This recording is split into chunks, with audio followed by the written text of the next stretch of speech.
We're good. Welcome to this week's edition to the BODP with myself here, X, as always. I'm going to start off with a little anecdote. I was going down to, I believe it was San Diego at the time, and I was asked to do a filming project for Kate Zambrano and Shay Smith. And they were like, yeah, man, we have a pretty cool little get together, some people that are going to be taking this class, and you know, they're a good group of heads, and you know, just kind of hang back and see what goes on. And in the middle of this class, there was probably, I don't know, probably 6 or 7 people tops, and there was this kid that just kept drawing and drawing and drawing. And it was funny because the only person in the actual art class who kept drawing was this one guy. Didn't talk to anybody, and it wasn't even standoffish. It was just, he was observing, but he was observing through a pencil. He was observing through a pen. And it was funny because as I started to learn the names of everyone around, Kat, I believe one of the girls' name was Alicia or something. And you meet them, and they're really nice people. And then this kid comes up, and he's just like, "Yeah, man, you know, I sketch a little bit here." And he opens up this book, and I was like, "What the fuck?" This book was filled to the brim with just studies and random things back and forth, and it was awesome to see it because not only was this person just extremely talented, but this dude was just genuinely there to learn, and kind of opened up a little bit about where he was from and a little bit about his past, and it was interesting to hear. And I ended up going later that night, staying with the girls and a friend over at their pad down the street, and we were talking about artists and how the seminar was going, and we kept bringing up this specific artist because it was just like the vibe of the guy, the dedication, and the execution of how he does art. It's exponential. Fast forward to about a year later, and get to know him a little bit more, seeing him grow, and it blows me away of where he started when I first met him to where he's at and the risks that he's taken. And every once in a while you sit down and you look at somebody, like you'll look at I know it sounds really stupid, but you'll look at a David Hasselhoff, or you'll look at a random person, and you're like, you know what? That person's got it. Like, something about that person, you know that you're going to see them do good things, and you want to see them succeed for the right reasons. So as time has gone by, I've seen nothing but growth on this person. But the best thing about it is, with the growth has come humbleness. You know, has maintained a steady head when you see a lot of people that don't. And I feel that the fact that a lot of more people don't really know some of the amazing artists that are behind these books they love, or these shows you watch, or so forth, they get cheated by the actual artistry behind it. And this is one of those artists that I feel that people, would and do love his work and his body that he does do when it comes to the types of work he does, but don't get to appreciate the man behind it. So I'm glad to bring one of the best fucking artists that I've met in a while, as well as just one of the most genuine dudes around. Without any further ado, my buddy Barry Brown. What up, what up? How's it going, That man? was great, man. That was amazing. Get me all goosebump and everything. And now I'm the Black Hasselhoff, so I'm always down for that. Do you remember when you were talking to me one day? You messaged me and you were like, "Hey, I need help with business. I need help actually figuring out, you know, you have Brushes of Doom, and it's a catchy name. I need something for my brand. If you went as Black Hasselhoff, tell me that's not a solid one." That'd have been fucking dope. Like, I would kill at cons and everywhere because Black Hasselhoff just came to the room. Like, that would be fucking insane. Can I curse on here? Oh, dude, you can do what you want, man. Yeah, that would be sick. I might do that, actually. Well, speaking of cons, you just came from what was it, Dragon Con? Dragon Con in Atlanta. Nice. How was that? I've heard of it, never been to it. Man, that thing it's one of the biggest cons I've ever seen. I didn't get to go to San Diego Con, the Comic Con, but this one is huge. Like, it spans 5 hotels, and it's just, I'm talking some badass cosplays. I was originally going to help one of my teachers out, Lucas Graciano, who was an amazing artist in his own right. But he's helping him out, sell prints, and you know, he invited me. I was like, hell yeah, man, why not? And I got there, and the first day, Friday, no, it was Thursday. It was just pandemonium everywhere, dude. Everywhere. Like, the whole street, you couldn't even get in and out downtown. That's how crazy it was. What are some of the things that you see at cons, like for yourself? Because I know when I go to a con specifically, when I Mm. first went, I mean, obviously as a collector, I like to go and I like to see statues, I like to see figures because I like being the nerd and collecting things I love, but I do like the fact that I can take something home with me. But over the years, it's gravitated to where I'm more interested in rushing towards Artist Alley and seeing Yeah. what prints, seeing what books, seeing what certain things are available by people that I admire, as to where everyone's kind of rushing to go get the new, limited edition calendar. You're more interested in following with that because when you were posting photos, you were posting a lot of cosplayers, you were posting a Mm. lot of things. There was that one. What was her name? Actually, you know what? We have it right here. I have your everything Oh, pulled up. Cutie Pie Sensei. Yeah, there you go. Oh, you. She's a dope cosplayer, dude, and it's fucking outright cute as shit. But her cosplays are really fucking like they're above and beyond, man. They're so good. Like I was really impressed with her work and how well she does it. So let's kind of go back a little bit as we digress. Let's kind of start with the whole where did you start, man? Because I'm gonna let you tell what you feel comfortable telling. Okay. But from what I remember, you were talking for a long time about how you were working at an architect firm, correct? Not an architect. It was more land surveying, civil engineering. So Okay. I was designing oil and gas pipelines. I was designing. I do a lot of survey work, doing boundary surveys and stuff like that. So a lot of, or even transportation. So Mhm. just like doing like blueprints and plats and stuff like that. And before then, you were like you really wanted to get better into becoming an artist, becoming someone that kind of revolved around specifically, graphic design and cover art and all these other different things, but you just didn't know where to break into, and then you had an opportunity last year or 2 years ago, I believe. Well, the crazy thing was, because I was doing these jobs. I did it for 8 years. Started at like I think 19 or 20, something like that. Mm. And I was just unhappy. I was like, I don't want to do this no more. It's not what I want to do. It's not who I am.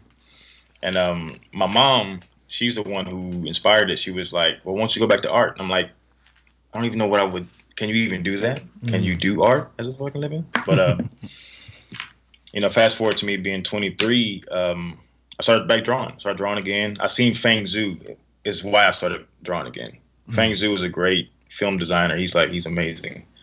But yeah, I started back and I got an opportunity to come to San Diego because one of my CEOs at the engineering firm I was working at, he seen my work. He seen me sketching in the break room, and he was like, "Dude, you're fucking amazing. Like, what are you doing here? Like, you should be in like Disney or some shit like that." Which at the time I'm like, "Yeah, I'm okay, whatever." But he invites me to his office. He's like, "I'm sending you to San Diego to go study with some of my favorite artists," Oh, wow. which was Kate and Shay. So, and that's how I met you guys. So it was like he paid for everything. Like he just sent me out there. So, did you actually know the work of Kate and Che before he flew you out there, or was it just kind of like sporadic? He's the one that got me onto him because he bought work from I think both of them. Okay. He definitely bought work from Kate, but yeah, he got me onto him, and they told him about the workshop, and he was like, I know a guy who would really love to do this, so he just sent me. Now, when you started doing that kind of stuff, what was it exactly that you felt that was different? Because now knowing that, I had assumed that you flew out. Well, you had told me that that you got that opportunity via your boss, which it was funny because as you kind of kept telling me about your mom, about everything, Mm. you didn't really seem like you were in your element, but you were legitimately one of the only artists in your element there because you were drawing and you were doing a sketch of a gorilla. Yeah, yeah. And it was funny because as you were talking, you were kind of like, I could do it. And, I don't know, man. I'm just trying to do my thing. And I was like, you humble son of a bitch, stop. Like, you got this thing, you got this work. Where up until that point, where did you start drawing? Like, what kind of got you into it? Because you say Um, it took you till you were 19 to get back into it, correct? Well, I got back into it when I was 23 because Okay. I was sketching when I was in middle school. I stopped in high school completely Hmm. because you just I'm from Texas. People didn't think art is possible, at least Hmm. to make a living at. And people just thought, oh, you're just playing around, this and that. You know Oh yeah. how to deal with those. But yeah, but yeah, I started 23. I was like, you know what, I'm gonna do this, or I'm gonna try to do it. And for me, mentally, I'm always like, if I set my mind to something, I'm gonna eventually get better at it. Like for me, I feel like I can do anything in the goddamn world. So just give me a couple months, I can do it. Nice. So I just started. I started sketching. I started going on Pinterest, studying different things. But first, I was like, my fundamentals were garbage. They were completely and utter garbage. So I was like, well, what makes a good artist? So I started asking these kind of questions, and then later I got wind of the Riley method and how they teach figure drawing. So I started there, and then I just expanded on learning anatomy and just like For, I would literally have for my real quick, go real ahead. quick. So before you keep going, what is the Riley method for those who don't know, including myself? So the Riley method, it's a way to construct a human form. So Hmm. like say the face. The face has natural rhythms that you can use to construct, the under drawing of a face. Hmm. And because for me, I was great at math. Math and science was my shit, my jam. So I had to be a little structured in the way that I approached drawing because otherwise it didn't make sense. So I would look at Loomis, look at a lot of Loomis stuff. I liked his style, but I was like, I need something a little bit more. Hmm. And the Raleigh method to me almost seemed like an equation because depending on where the body's formed at, it's depending on the actual rhythms that you have. And so I just started practicing that, man, and then it started to make sense. I started to experiment a little bit more, and my figures got less stiff. They felt flowing and beautiful. So even though I still sucked ass, but yeah, So you took you took the Riley method. You took a lot of different influences, and then you said you started building from there. yeah. I mean, for me, and the way I learn too is I have to repeat it. I have to continuously repeat it. That's why you see in my sketchbook I have studies upon studies. Yeah. Like I would take the hand and draw it 50 to 100 times just so I can understand what the fucking hand does.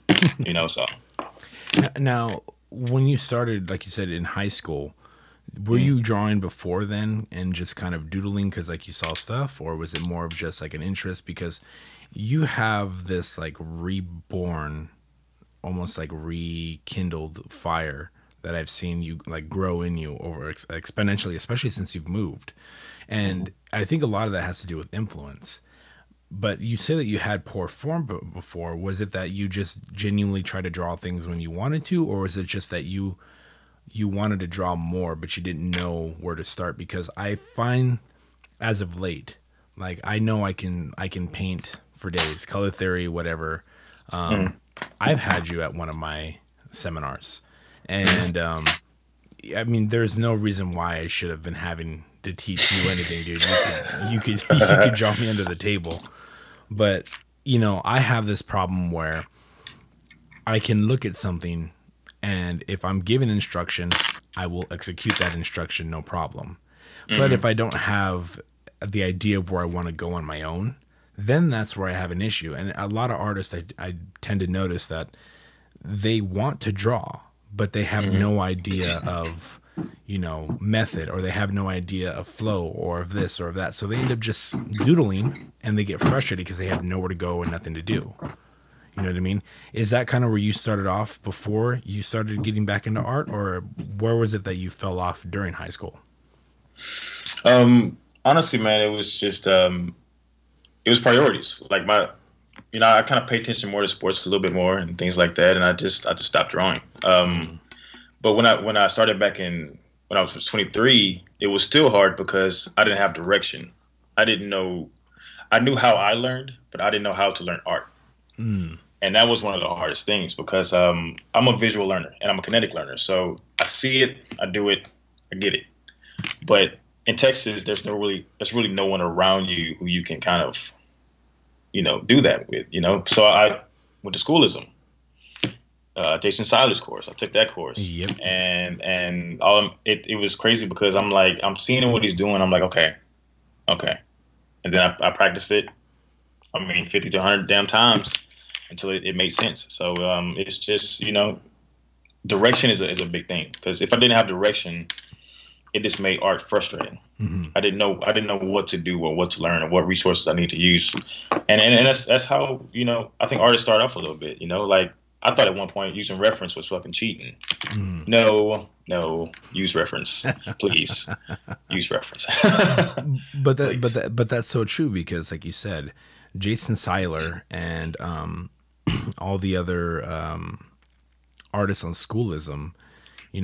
For anyone that doesn't know what Schoolism is, it's a website that you can go on and take courses. They have like a flat rate on them, and then you have a small group that's dealt either depending one-on-one or in a little group chat that they kind of take apart your homework, but it depends on the teacher itself.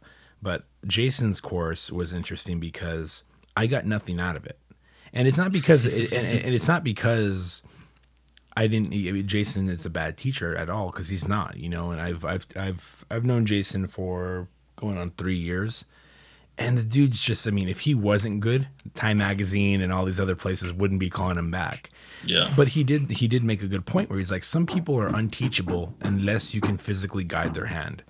And I never really understood that until it came to the idea of, like you said, artists you find artists that are always looking at like, what is it that I need to talk about? Should I be like Joel Rea, where I paint a super hyper realistic something, but I just stick a random fucking tiger somewhere? Or should I be like Jeremy Geddes, where I'm drawing super hyper realism, but then I put an astronaut there? Like, people look for gimmicks rather than looking for what they need to focus on, which is, well, if I have an idea and I already know how the body works, if I already know how planes and how perspective works, then everything else kind of falls into place. And like you said, you practice it, and that's one thing that amazes me about you is it's kind of this, well, it's not kind of, it is the simplest fucking thing in the world to be like, just keep drawing, just keep practicing. But my mind works is that if I'm not around another artist that genuinely inspires me, it's hard for me to stay motivated, because I'm like, how would you draw Batman? Well, no. How about you draw a tree? What about the tree if it looks like Batman? All right, man. All right, come on. Let's get back to where we're going. So it's interesting how that works, because did you feel that Schoolism was a lot easier for you because of the time you were at, or as a whole? Like, is it easier because now you're doing physical classes, now you're doing physical weekly instruction, and that's a completely different playing field when you're on a computer versus when you're in a group and you can feel energy? Honestly, man, it was, at that time I was a sponge. I was looking to soak up information, knowledge, and I would go everywhere to find it, like literally everywhere on the internet to find the information to get better, because it was an obsession for me. Like it was like, I want to get good at this. And I don't want to wait a long time for the information. And for me, it's like, in Texas, there's no really good design schools. Only thing that's there is like Art Institute, which I wasn't into. I went there the first time and they were like, can I see the artist work? And they were like, no, I don't think we can do that. Then I can't give you $100K. It's just not going to happen. So yeah, I just needed information. I needed to know how to get good, and I didn't care who it came from. I would literally go to every spectrum of the internet, forums, everything, just to learn, When you started doing, let's just go back to the Schoolism thing, because there are some people that I feel that work better in a crowd. You know what I mean? The way I try to think about it, it's like, we'll use Disney as a context. In 1947, there was a guy named Perb Shepsfield, who actually was helping with one of the animated movies coming along. Now, Perb was a guy who was in charge of 1,300 people. These 1,300 people are the ones that, they ink, they sketch, they paint, but they're basically doing the menial work to create enough cells to produce movement for, let's just say, Pinocchio. And so Perp is in charge of these people who in turn are like, all right, Barry, I need you to do motion A to motion B to motion C. X, I need you to go and do motion D through G, so forth and so on. But then you have a whole nother area where you have like Alex Rodriguez, you have Barry Weinstein, you have all these other animators that are lead guys, and their thing is like, you know what? Let's draw Pinocchio. How is he actually supposed to look? So you kind of have the creators and you have the content creators. You know what I mean? Yeah. And my thing is like when I look at people like that, going back to the schoolism, going back to the physical classes, I feel like if you're in a group environment physically, it pushes you to be in a situation where you're working at a group effort. If everyone's doing a model, you're trying to capture your version of the model to fit what the whole class is about. I feel like if you're in something like schoolism, you have nobody, like you said earlier, was like, you know, you do what you do. No one tells you what to do. You're just doing it on your own and you figure it out. But you do have someone basically saying, this is how we're going to do it. And good luck. I'll correct you when you're done, you know? Do you think it's hard for when people try to do stuff like that, when they have free will to create? Because you're somebody who I look at, and your artwork, first off, is just fucking phenomenal, dude. Thanks, man. You're a fantasy guy, you're a realistic guy, you're a traditional guy, you're a melting pot of all these different styles. But given that you're so creative, did that usually come from you actually working on your own or having other people push you to work towards those things? Because a lot of artists do have that problem where they're like, well, I don't know what to do. Well, draw me a pirate from space. And they're like, oh, okay, now I can try. You know what I mean? It's I don't know, man. It's a bit of both, actually, because I wanted to have that circle of people who I wanted I can study around and learn from. Because I feel like if you don't have that, then it's kind of hard to really learn, you know, different workflows, different things, or just see different art. You know, I get inspired by everything. So when I look at different art, I'm like, okay, I like that fucking idea. I'm gonna do something similar to that, or redo it. You know, but I don't know. Like for me, it's easier for a class because you know everybody's trying to get good. You have the atmosphere of people working to get good at one thing, and it's the same exact thing as you're doing. You know, so it's and by itself, it's just like, okay, I'm going to try to get better. Like you got, it challenges me when I have a guy next to me who is a fucking beautiful artist. He's just like one of my friends. He's just, his charcoal is phenomenal. He's just amazing artist. And I'm like the first day there, and I'm like, fuck is he? What? How does he fucking do that? Like, what the fuck is that? Like, but then having that conversation with him be like, and then learning from him just from the conversation itself, and then watching him do it. You know, I like to watch people work because then I can adopt that to what I do. You know, so doing it by yourself is a little harder because you only have yourself to critique. Right. You know, my buddy Thomas, actually a great artist as well. He asked on the live chat, how much of your art is raw talent, and how much of it is actually practice and theory. Which is a really good way to look at it, because the number one thing that people say is like, oh my God, I could never draw. I can never do this. And like when you hear that when you're younger, you're like, oh man, I understand. When you get older and you start practicing, where you're like, fuck, I hate hearing that. But but there is a truth to where some people just have a better perception of proportion, or they have a better perception of patience. You know, how they actually themselves can sit there and sketch more. Did you consider yourself to have more raw talent growing up? Not, I know you're a person that doesn't give yourself props. Like, I know you don't give yourself props, but being honest, because there are people that are listening that they know they have something, but they don't know. They know how to drive a car. They don't know where they're going to drive.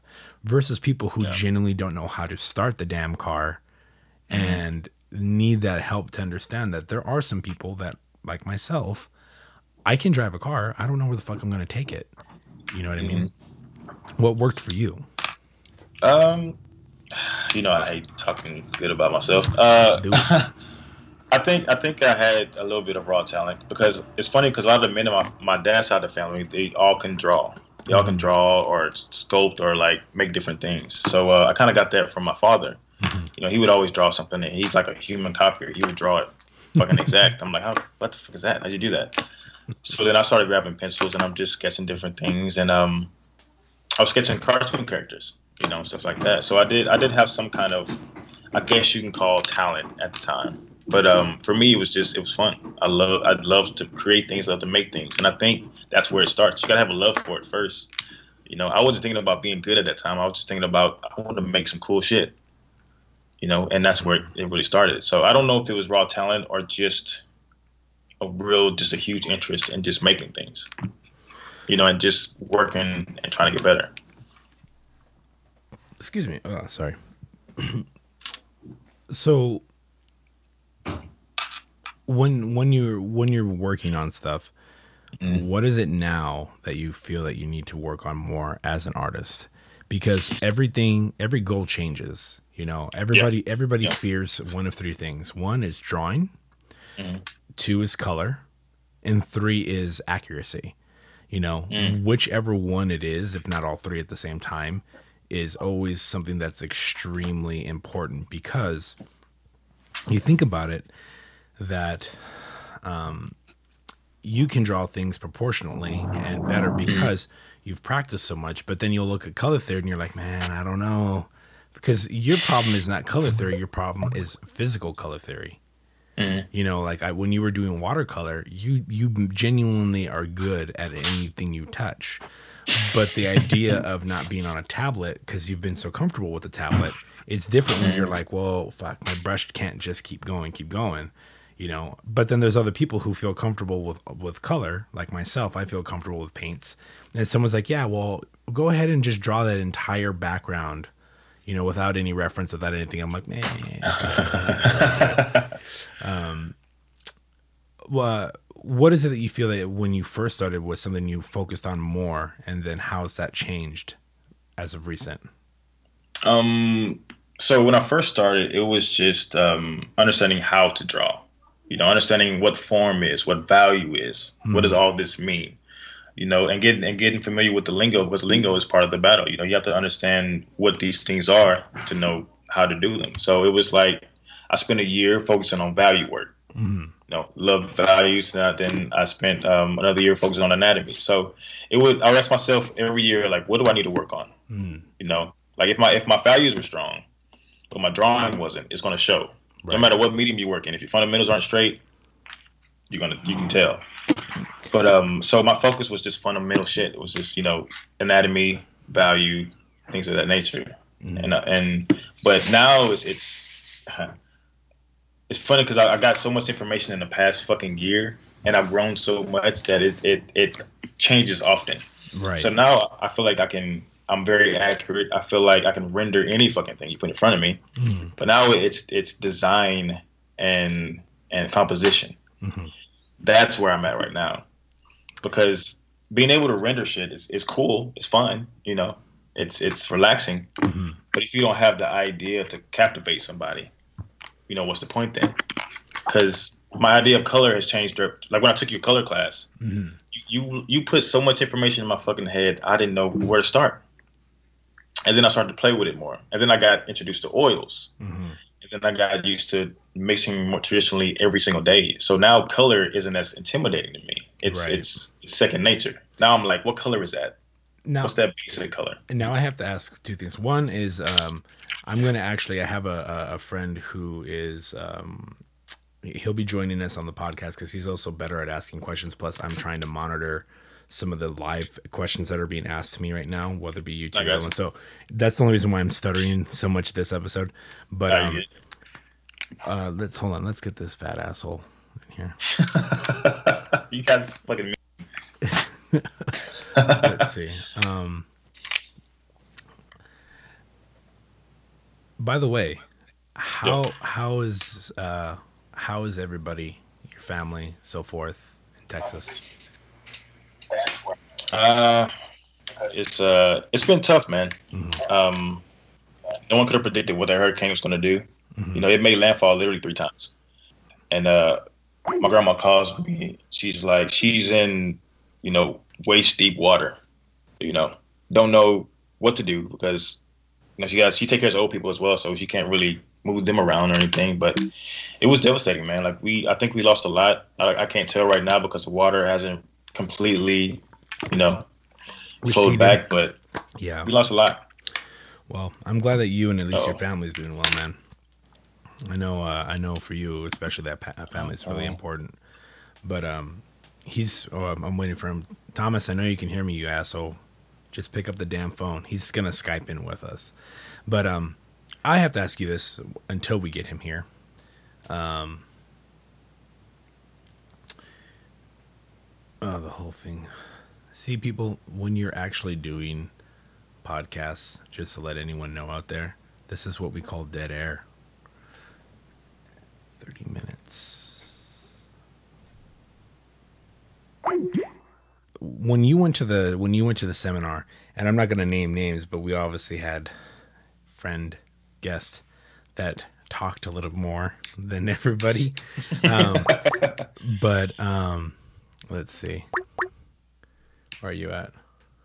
Merge calls. Come on, Thomas, you son of a bitch. Thomas, are you there? There you go. Ah, there we go. Look at you two. Put your microphone on. Can you see him, Barry? Can you hear me? Hello. Hold on, let's see. There we go. I see him now. Yeah. Yeah, okay. Thomas. Turn up your mic, fool. Hey. Hold on. Technical people in the podcast love this kind of stuff where they're like, oh yeah, this thing's amazing. It's pre-planned. Blue fucking internet goes off. Fuck. You there, Thomas? You can turn your mic on when you're ready. Anyways, when you took the class, what was the one thing that you did actually take from it, even if it was just color theory or so forth? We can hear you. It was sacrifice. Hearing Jay's story, hearing Kay's story, it was like, I need to make a choice if I want to do this or not. Mm-hmm. Because these people have put hours upon hours into their craft, into this one thing. And so for me, I didn't bridge that gap yet. I was in a space where I didn't make a decision yet. I was like, I don't know if I'm gonna do this or not. Mm-hmm. I might do it, I might not. But I had to ask myself, what am I willing to sacrifice to make this happen? Mm-hmm. And I was like, no. Hello? And oh shit. Thomas, can you hear us? Hello? Yes, can you hear us? Doesn't know what he's doing. Mm-hmm. Oh my god. Can you hear us, Thomas? Thomas.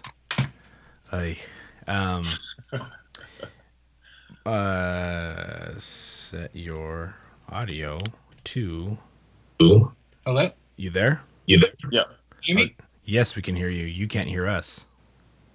I can hear you now. Okay. All right, better. Put your speakers to your interface so we don't have to hear us. I can't. Wait, here we go. All right, there we go. Okay, so you were saying, Barry, that what you took from Che and them is sacrifice. Now, I'm asking this because this is where I'm learning myself. Oh, here we go.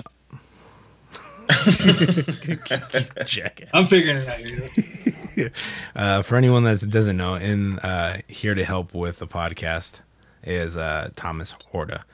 When we did the seminar over here in Monterey, what was something that you took from it? Because I learned a tremendous amount of, like, one-on-one. When I talk with somebody, I can help somebody. When it's in a group, don't be gracious with it either. Because I tried to have a one-on-one with this guy when I first met him, and basically it just led to nowhere. Really, it just went nowhere. I actually lost money from the whole thing. Well, it was a pyramid scheme that I put him on, but because I learned a lot, I prepped that booklet for you guys as to, like, okay, this is how I think. And it was crazy because I gave that booklet to a artist in the area that actually teaches classes, and they asked for it. And oh my god, dude, the ridicule I got from this teacher because they said that I was giving too much information. they said I was giving too much away in one course that could be stretched out in 2 years. And I was like, well, like, and you could tell there was nothing crazy masterful. There was nothing insightful. It was just like, hey, man, this is what works and what doesn't. And I think personally, it was something I meant to ask you a while back, as well as Ricardo and Panda. You know, those two, I still talk to them all the time, and watching you guys all grow is great. But Panda's one of those people where I love him to death, but he will always be positive towards me. Like, you're a great guy. And I'm like, no, but tell me what you really think, dude. He's like, no, but you're a great dude. And you're somebody more where, like, I give you something or I tell you something and you're like, well, I don't know. Maybe, maybe not. And I feel that when I gave you that, did it actually help? Or was it something that you felt that you was too much, too little? Because that's how I'm trying to grow as an artist. Well, first off, shouts out to Panda. Panda, love you, dude. I see you out there, Panda, in these streets. I see you. No, it was for me personally, it was a lot of information at one time, because color is something that's still at that time was still new to me.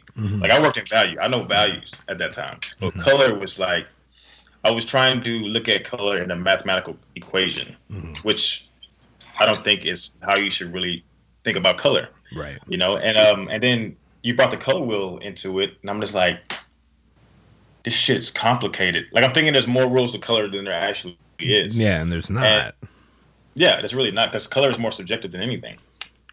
And but I started to add a couple of things in different, like, when you, all the information you gave me, and then the information I got from the class that I was taking, and then stuff that I read, I started to make my own definition of what color was. And then seeing how people work, like seeing you work in color is different from seeing like Lucas Graciano or seeing Eric Gist or Jeff Watts work in color. It's all different. They all work differently. But there's one thing that stood out to me. It's, what is this general color? Yeah. Is this brown? Is this green? If it's green, is it a cool green? Is it a warm green? So, and then the way you start, when I started painting in oils, you know, you had your palette set up. So I got a warm blue, got a cool blue, I got a warm green, and vice versa. So it made the color wheel make more sense. And it's not that you were teaching it badly, it's that it was so much information for a beginner. And that's the crazy thing, is because I don't consider you a beginner. And that's where I had to learn, because Thomas himself, is very, like, this dude's my best friend, you know? And this guy is brutally honest. Says you really. Plug your mic in full. Your mic. Mic. Hello. Yeah. Can you hear it? Yeah, better. All right. Good. All right. But when I tell him something or I share something with him, he is at a level like yourself where I'm like, I talk to you as like a peer, because you're right. You know a lot about value, but in my mind, because you and I both work mathematically, Thomas works visually and mathematically, that when we talk about value and color, I don't see the difference, because in my mind, I've always been like, well, if you can add 5 different types of black, varying from gray to black, then you can add 5 types of green, varying from light to, warm to cool, light to dark. And that's something that kind of set me on my ass, is because Ricardo took it. Ricardo is one of the guys who took the actual course. He took it and he flew with it. He flew and he was just like, yeah, it makes sense. Panda, the same thing. Panda's just like, yeah, man, cool, whatever, whatnot. And it's hard because sometimes, like you said, that's where you start learning, where I'm taking some paint lessons with Che. And Che's just like, yeah, come on down and I'll show you how to do oils, because I hate oils. I just don't understand them. But the thing is like it made me reassess how I look at color, how I look at technique when giving it to someone else. Speaking of things really quick, I got so much fucking emails for making the black joke because you played basketball in the beginning of that episode. People were pissed. It was funny because for anyone that didn't listen to it, I believe it's episode 20 something, and it was like podcast procrastinators, and Barry's like, repetition is the mother of success. you know, I'm good at basketball because I've been playing my whole life. I was like, let's be honest, Barry. You know, and I'm black. Shut the fuck up. I got a lot of people who were like, was it? Well, because nobody. Because nobody knows what I look like. Like, you know what I look like. Thomas knows what I look like. So most people either assume I'm white, or you know, or they assume that I'm like some kind of just ambient voice that lives in the cloud. But I got a bunch of people that were like, "You're finna gonna catch these hands if you say shit like that again." I was like, "Oh, get these hands." That's fucked up, man. Hey, y'all, calm down. It's all right. It's cool. It's cool. And like I said, I've heard it's funny because that was genuinely funny to me. Like, yeah. And I've heard a lot of black jokes in my life. Believe me. Well, I mean, fucking lot. Yeah, yeah. But I mean, it's the same thing. It's just like, it was funny because after that episode came out, I just woke up one morning in a barrage because there's people like, I never asked for. They were actually all from me. Yeah, I just made shell accounts. Shell accounts. I don't appreciate you and your white privilege, even though you're not white, you piece of shit. If you have hate in your heart, let it out. But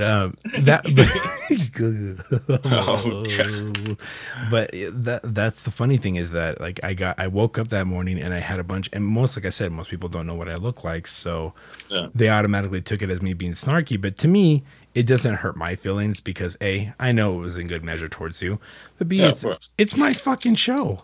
What I want to do is what I want to do. Like, well, I pay for this to be on here. What the hell are they going to do? You know what I mean? But you were saying earlier, let's kind of go back on the topic. So Thomas is an artist from Los Angeles, and both of you are actually in the same vicinity of types of art that you like, as well as the eagerness. Now, you were talking about how you went. He likes male nudes. Oh yeah, that's what I'm into right now. Funny enough, just frontals all day, all frontals, every day. Just, yeah, just Dick Trevor Troves everywhere. I feel that I genuinely feel that black people, when they have to do full frontal male nudes and have to draw or paint that, it's easier because there's a measuring stick. If it's Asians or Mexicans like me, it's harder. Or am I wrong? You're basically drawing a tripod. You're gonna take this triangle. But I'm gonna send you more emails. Watch. You racist son of a bitch. That's the good part of racism. When it's all because you invited me on this thing. Exactly. It's all crashing and burning thanks to a Mexican. So, no. So, like, the funny thing is, you had come to California to study art, and the thing is, like you said, you were looking at the Art Institute, but it just wasn't for you. Now, Thomas actually went to the Art Institute, and I want to hear both of your guys' perception of it, because you both are the type of people that will go to seminars, you'll go and look at artists, but there's two different approaches. And you were saying that the reason you don't like to go to, or that you chose not to go to an art institute, is because you asked to see artists work, and they were like, "Nah, that's not how it works." Well, not even just the artist. I want to see what the teacher does. Mm-hmm. Yeah, because I got that a lot. I had to actually like Google everybody and do like research on every one of my teachers for like days on end, just to see what the hell they've done. And most likely, more often than not, they crashed and burned, and they just found their way here, because it's just I got more and more pissed off the more teachers and instructors that I had, and I'm kind of like listening to them. I'm like, what 2 cents do you have to give me when you can't even do what you want? You know? Exactly. Like, for me, it was important for me to see who I'm learning from, because if you're on the same level as me, I can't learn from you. I'm not going to learn anything. And what's crazy about art? Thanks, I appreciate that. I appreciate that. Thank you. Not even the same level. I'm looking at them as somebody that I'm going to want to constantly learn from, that I'm going to want to constantly stay in touch with, and they're always going to be that 7 steps ahead of me, where I'll never be as better than them, where I can always go to that, like a mentor. Yeah, well, like Barry said right now. More often than sorry. No, sorry. I was just saying, like Barry was saying right now. There's no way in hell both of you are phenomenal sketchers. Both of you are phenomenal with proportion, and you're both really fucking good at conceptualization. the number one thing, and I've said this 100 times, I suck at is giving a theme to something that doesn't end in a V. You know what I mean? I don't know how I fell into that. And Thomas always says like, oh no, dude, like, but you have a good understanding because I've learned this in class, and you actually have something. I always go back to the Da Vinci Code where it's the chalice. It means the woman's womb for the vagina. But I mean, you guys. Where did Tom Hanks come from? But you both are really good at these things. And if I were trying to meet you guys at the same level and be like, let me teach you. I taught a color class. I taught a legitimate thing about watercolor and an application. I didn't teach art because that would be stupid. If I'd be like, Barry, let me show you how to sketch. You're like, shut up, fat boy. sit your hypothetical crack ass down. You're the only Asian person that can draw anime. That is true. But you were saying, Barry, sorry, man, I cut you off, but you can't learn from somebody if they're at your level. And a lot of people take that in context of like, well, you think you're too good. No, you physically are trying to always get better. But if the person's at the same at a skill level as you are, you're only going to stay at that skill level. And it's true because it's like say the school I go to now, we study from masters. Why do we study from masters? Because masters are fucking amazing. That's just you're going to excel when you learn from somebody who's doing it better than you. And that's not the same. You can't learn from somebody who's on the same level or under you. That's not saying that. No, I'm looking at something far beyond it. I know what I want my art to look like. Right. Okay. So that's the thing. So I knew what I wanted to be like, wanted to look like, and I knew who to study. Mm-hmm. Like I'm doing a Brahm study right now. Brahm is fucking amazing painter, dude. Like he's sick. You know how much shit I'm learning from just doing a study of his? Well, you know, and Brahm, Brahm is like Rembrandt. Brahm is amazing because Brahm has, he's almost like a Rockefeller. You know what I mean? Mm-hmm. Like when you see their stuff, it's it's theirs. But like a Rembrandt, 1 to 2 strokes of a brush or a pencil creates an entire appendage, and you're like, God damn it! Yeah, dude, it's sick. It's fucking crazy. Thomas. Yes. What would you say would be the advantages of learning from a class? Because we're also talking about you where you took a painting class, and in that painting class, you ended up teaching it. Yeah. You were asking me help for color theory, and a school that you're paying real money to go to with tuition, and you ended up teaching the class. Basically, I mean, because the teacher didn't want to teach color theory, and I honestly don't know what he was teaching. He was just basically going, okay, I want you to do this and pick a picture, and I want you to copy it. And I'm like, well, okay, then are you going to teach us color theory? He's like, no, I want you to get a 20 color, acrylic pack. And I'm like, that makes no sense. And he's like, well, what do you want to do? And I'm like, I'll get primary colors and I'll mix. And he's like, can you do that? And I'm like, yeah. He's like, how'd you learn how to do that? I'm like, because I paint, jackass. I was in the back looking at him. But yeah, it wound up, excelling more in my color theory because I was helping other people. But then I was teaching them, and they were still teaching me because they're taking photos and landscapes that I would never do myself. And I'm teaching them how to get this color, how to achieve this image, learning perspective that I would never personally do. But then, I'm trying to teach them how to do it as well as I'm trying to learn at the same time. So when you went to your classes, Barry, you moved to California, and take in mind, I'm not forgetting about you, brother. I'm not at all. But you ended up making the decision to move over here to California. From there, you took the risk, and I remember you were asking because you were looking at places like Encinitas, Solana Beach, all there, and then you found a school, correct? Mm-hmm.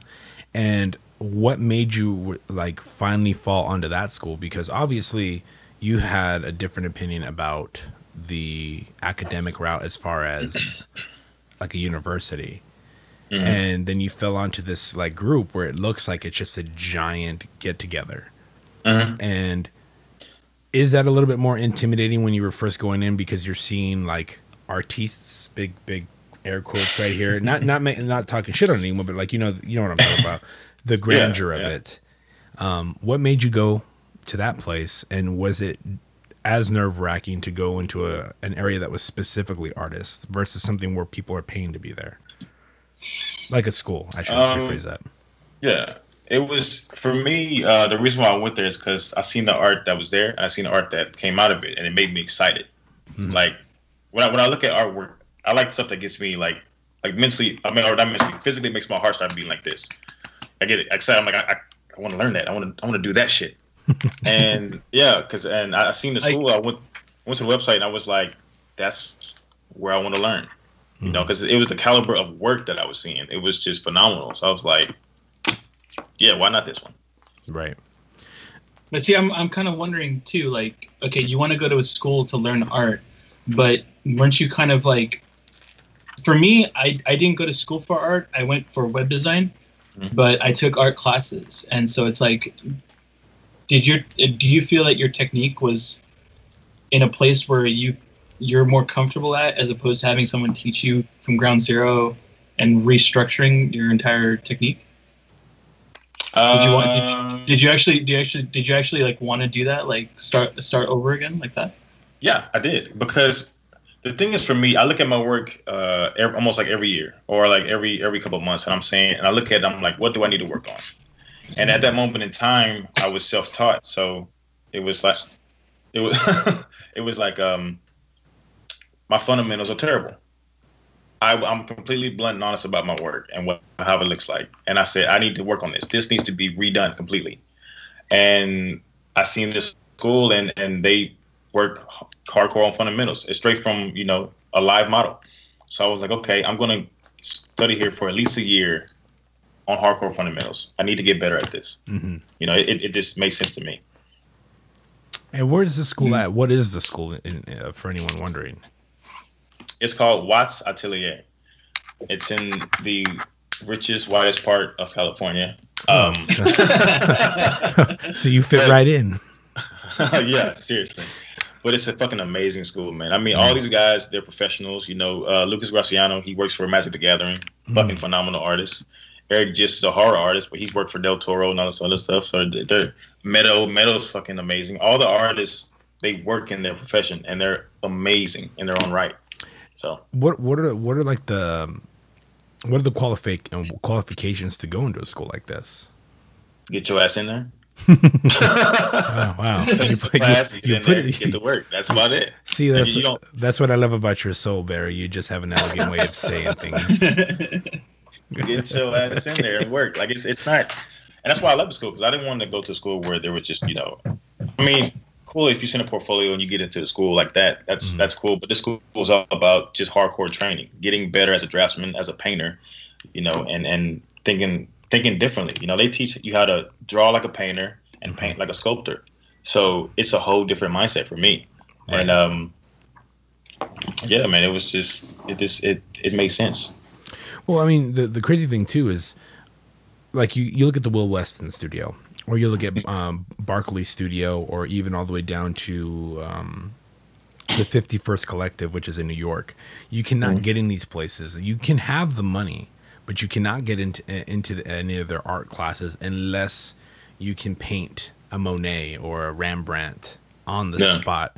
And that's, I think, the biggest part that pushes a lot of people away. Now, if you have that skill and technique, more power to you. But I care more about the people that can do that, because there's a giant fear amongst people that, oh my God, well, I can't, like what we were saying earlier, I could never draw. I can never do this. Of course, practice helps, but why shut off or have that feeling? Because I think people feel this more than they care to admit. But I guarantee you there are a lot of artists out there who are like, man, if I would have just taken an art class in high school, I could have been amazing now at 30. I could have been amazing now at 50 or at 70, versus being like, well, why can't I do it now? When you got into this school, what were really the qualifications? I mean, first off, how much does it cost to go to a school like this? What are the classes like? What are the requirements? And what is the skill level? Because you go in there and you still have, compared to, let's say, myself, you're at a level 4 or 5 versus a level 1 where, let's say, I'm at. Thomas is at a level 4 or 5 where I'm at a level 1. And I'm talking about fundamentals. the number one thing you told me at Shay and Kate's thing, where I was like, man, you just sketched so well, and you're like, fundamentals, man. You just got to work on that shit. And I was like, got to work on that shit. Huh. I'm a wow, that sounds pretty hippity hop. You were like, you racist motherfucker. But you know, yeah, but usually with employers that doesn't really fly. They're like, well, you just did that in 5 minutes. I'm like, yeah, well, I studied for 15 years to do this. Dude. Yeah. I love that meme too. And but I mean, that's the point, is like, you both have the skill to go in there and they ask you, draw a sphere, draw a cube, draw some shadow, draw some foreshadow, draw some perspective, and go. You both have that. Now, if somebody's starting from ground zero, let's say myself as the example, what are the requirements for this place that you're going to? What are the schedules like for a basic understanding? And what are something, if someone's interested, what are they looking at if they're having to pay per class, per season, per something? Because I know that a lot of people, when they listen to podcasts or when they talk through email, they're like, you know what, I'm interested in going to school, but I'd rather read a book because I don't want to look stupid in front of people. And I feel that they're missing out on that group that we were talking about, where you're getting more out of it because you're around other artists. You know what I mean? Out of fear. Well, I mean, for Watts, like, Watts is really affordable. The only thing that sucks about Watts is that it's in one of the most expensive parts of fucking California. So you have to find roommates and people who want to go there, you know, in order to, unless you can sustain yourself, sure. Yeah. But the classes themselves are like, I think, $425, $450 a pop, which isn't expensive at all. No, not really. And the way the classes run is that it's a 3-hour class. You go in there, you have your, depending on what you, like, I was drawing at first, so I had this big, I think 18 by 24, you know, newsprint pad.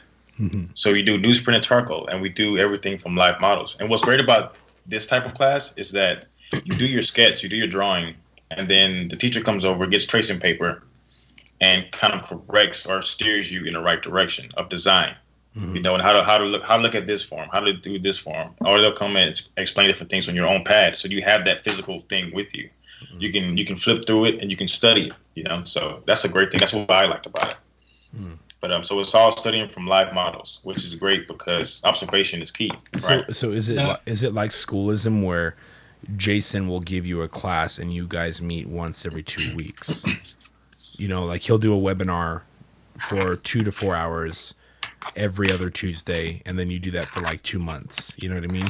Is that kind of the same thing, or is it like a weekly actual class thing?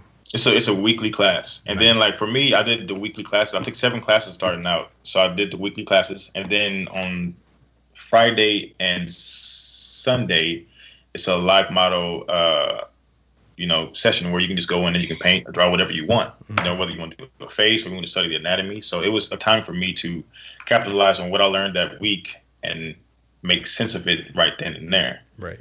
So it was a weekly thing, weekly classes. So. You were going to ask something, Thomas? No, I'm listening. No, that's interesting, and thank you for making me feel like I wasted my goddamn education money. Yeah, I specifically brought you in to rub it in your face. Yeah, just rub it in my face, pretty much. I love it. Well, the thing about one of the reasons why I moved here as well is because Art Institute, when they told me the price, I couldn't afford it. There was just no way. Yeah. And then the fact that I couldn't see the teachers' work, it was double no way. And then a year later, me being self-taught, they wanted me to come there and do a demo. So it was like, yeah, I'm not going to learn. Well, I'm not going to learn what I want here. That's not going to happen. You know, because at AI or the school that you're at right now. AI. AI. Yeah. See. At AI. Mm-hmm. Well, when I was seeing ads for teachers on Craigslist, that's pretty much solidified how well that school is. So yeah, man, I actually thought about teaching there now because I'm just like, I'm at a point where I feel like I'm comfortable with what I do, and I think I'm pretty fucking accurate. I want to. Yeah, so me as well. Like, I mean, again, I was teaching a painting class basically, you know, and the teacher was just chilling the entire goddamn time. Yeah, I remember. I'll probably wind up applying there if it opens up. Do it, man. You know what's funny is that I remember when Thomas hit me up and he was like, "Hey, man, kind of like a quick recap about colors." You know what I mean? And he's like, "How do you feel about colors?" And I go, "My man, I have a dream." Sorry, Barry, I had to do it. I had to. No, but Thomas. Once again, that's at Brushes of Doom. Yes. Yes. The whitest, chinkiest Mexican guy you could ever imagine. No, but there's plenty of hatred here with you. Oh yes, yeah. People are listening still, and yeah, we just lost 3 listeners. It's okay. Yep. I'm okay. And you only lost this just because I joined this. No. Barry left, so I'm off the hook. I had to sign out. He speaks for everybody. No, but like, you know, Thomas was. I remember him hitting me up and asking me about, hey, like, how would you feel about colors or this or that, and just kind of like a refresher before he went in and pushed. And I think the only good quality I can ever say I have is I'm good at encouraging others and finding what you're good at and being like, you're good at this, build on that, but I guarantee you that this is the best quality and you need to give it your all. He went in and I saw the plein air painting that he did and I was like, Jesus Christ. I mean, that was amazing, but like you saw progress and you saw a spark that coding wasn't giving him. Vice versa, I remember when you hit me up, Barry, and you were like, hey man, you know, I'm thinking of going to Cali. Could you give me any places to look at, maybe for living in this area? And I mean, obviously you were asking more people, but you were talking and then you started talking about branding. You started talking about this and that. And we shared a few conversations, and like the more excited you got was because you were being reaffirmed that like, you got this, dude. You got this. You are good enough to do this. You're meant to do this, you know, you're blessed, but more importantly is like you got a path and you got to take it. I knew how dedicated you were when I got an email 2 years ago, I believe, or yeah, right after I met you. And it was a guy being like, I love your work. You do beautiful stuff, Mr. Doom. I just wanted to know if you would be interested in doing like an Afro adult magazine or short story or something. And then I ended up was like, you know what? I know the perfect guy to do this. And that was the guy I gave to you. Did you ever end up doing that? I wanted to, man, but it's like I ended up giving a lot of work because I didn't feel comfortable at the level of art I was at. And I knew, because for me, it's like I want to do a lot of different shit. I want to help people make their ideas happen. But at that point, I didn't think I was at the level to do it. And give it justice, you know, and I seen some of the he sent me some of the stuff and I was like, man, this is really cool. Damn, I don't know if I can help you though, because I was still in a space where I was still climbing and learning. You know, I still wanted to learn more. I still wanted to, and for me, it's like taking these jobs. It was sacrifice. Take a job or get better in that craft.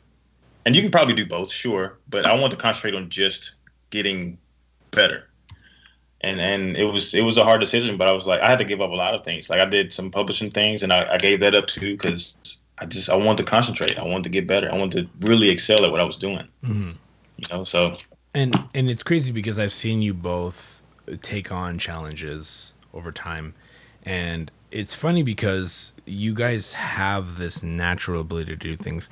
Now, you guys also have another thing in common, which without going too deep into it, you, Barry, with you and family, Thomas with you and family, you know what I'm talking about, and you guys can probably guess. And that family member had a lot of faith in you, had a lot of things. And it's amazing because I've seen a lot of artists bitch out on being like, you know what? They don't sell the color lead I have here anymore. I'm not drawing today. And you're just like, I'm sorry, what did you say? They don't have the type of lead I want. I want a 4B. And they only have 4H. I'm not drawing anymore. I've seen both of you go through some stuff as much as I can. And you guys definitely excel more because you are those busybodies. You are the people that want more out of it. And bringing it back to you, Barry, it's funny because I've seen you do your fantasy stuff. And your fantasy stuff is phenomenal. Now, when you explained to me some of your characters, you were like, you know, it's kind of like it's like a Cowboys, but space and future. And then I had suggested 100 Bullets, you know, then a Dark Tower and all these other things. And then Thomas, when he does his stuff, you know, he's a pool of references, whether it be movie or a cultural or whatever it is. But like you see him and he goes off and does his own thing. I have a question for both, is that do you feel that a lot of personal strife helps you become a better artist because it's a necessity to kind of move past certain things.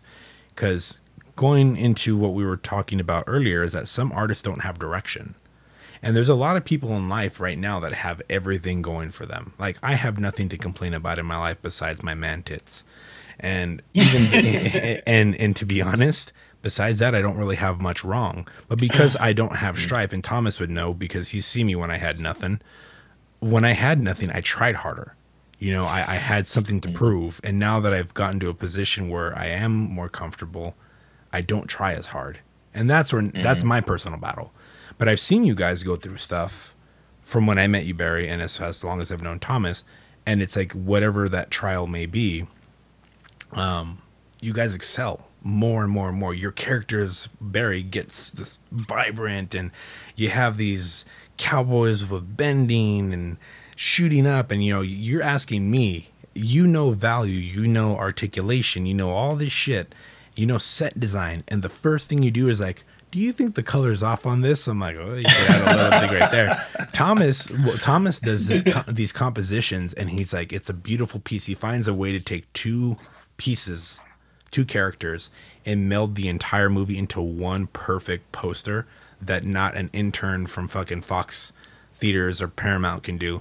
And he's like, what do you think, man? Do you think the contrast is too much, or you think I should paint this a little more? I'm like, go fuck yourselves, both of you.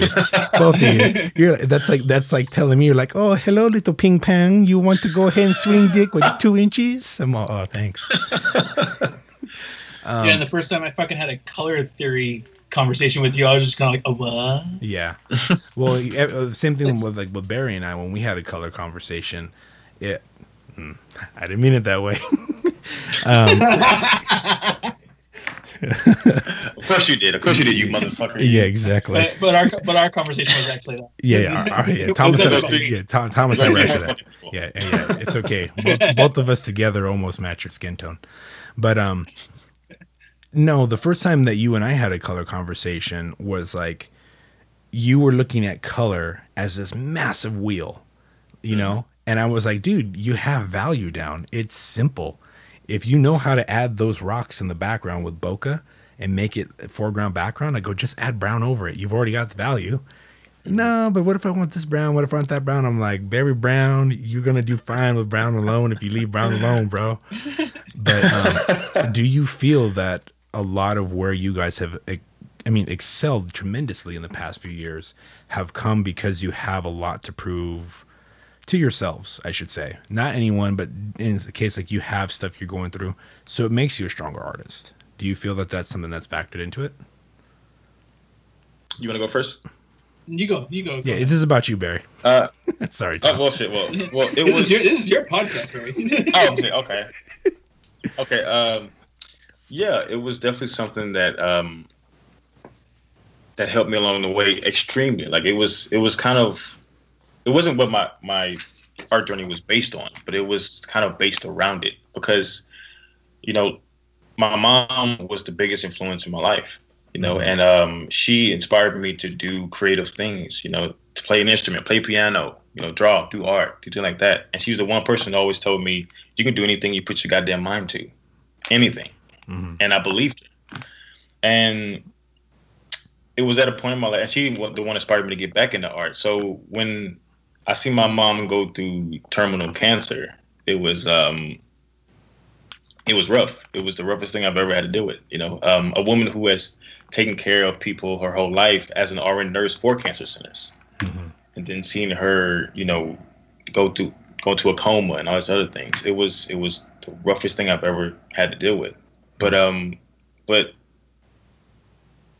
it put everything in perspective to me. Like, what am I honestly complaining about? Like, really, I seen a woman face her own demise and not complain about a goddamn thing and make sure I was okay and my sisters were okay. You know, so it was like, and she knew my journey. She knew what I wanted to do. So every time I would go see her in the hospital, she was like, "Babe, I'm okay. Go back to Dallas. Go do your thing." You know, she helped me in my first art show. She came up there and helped me set up.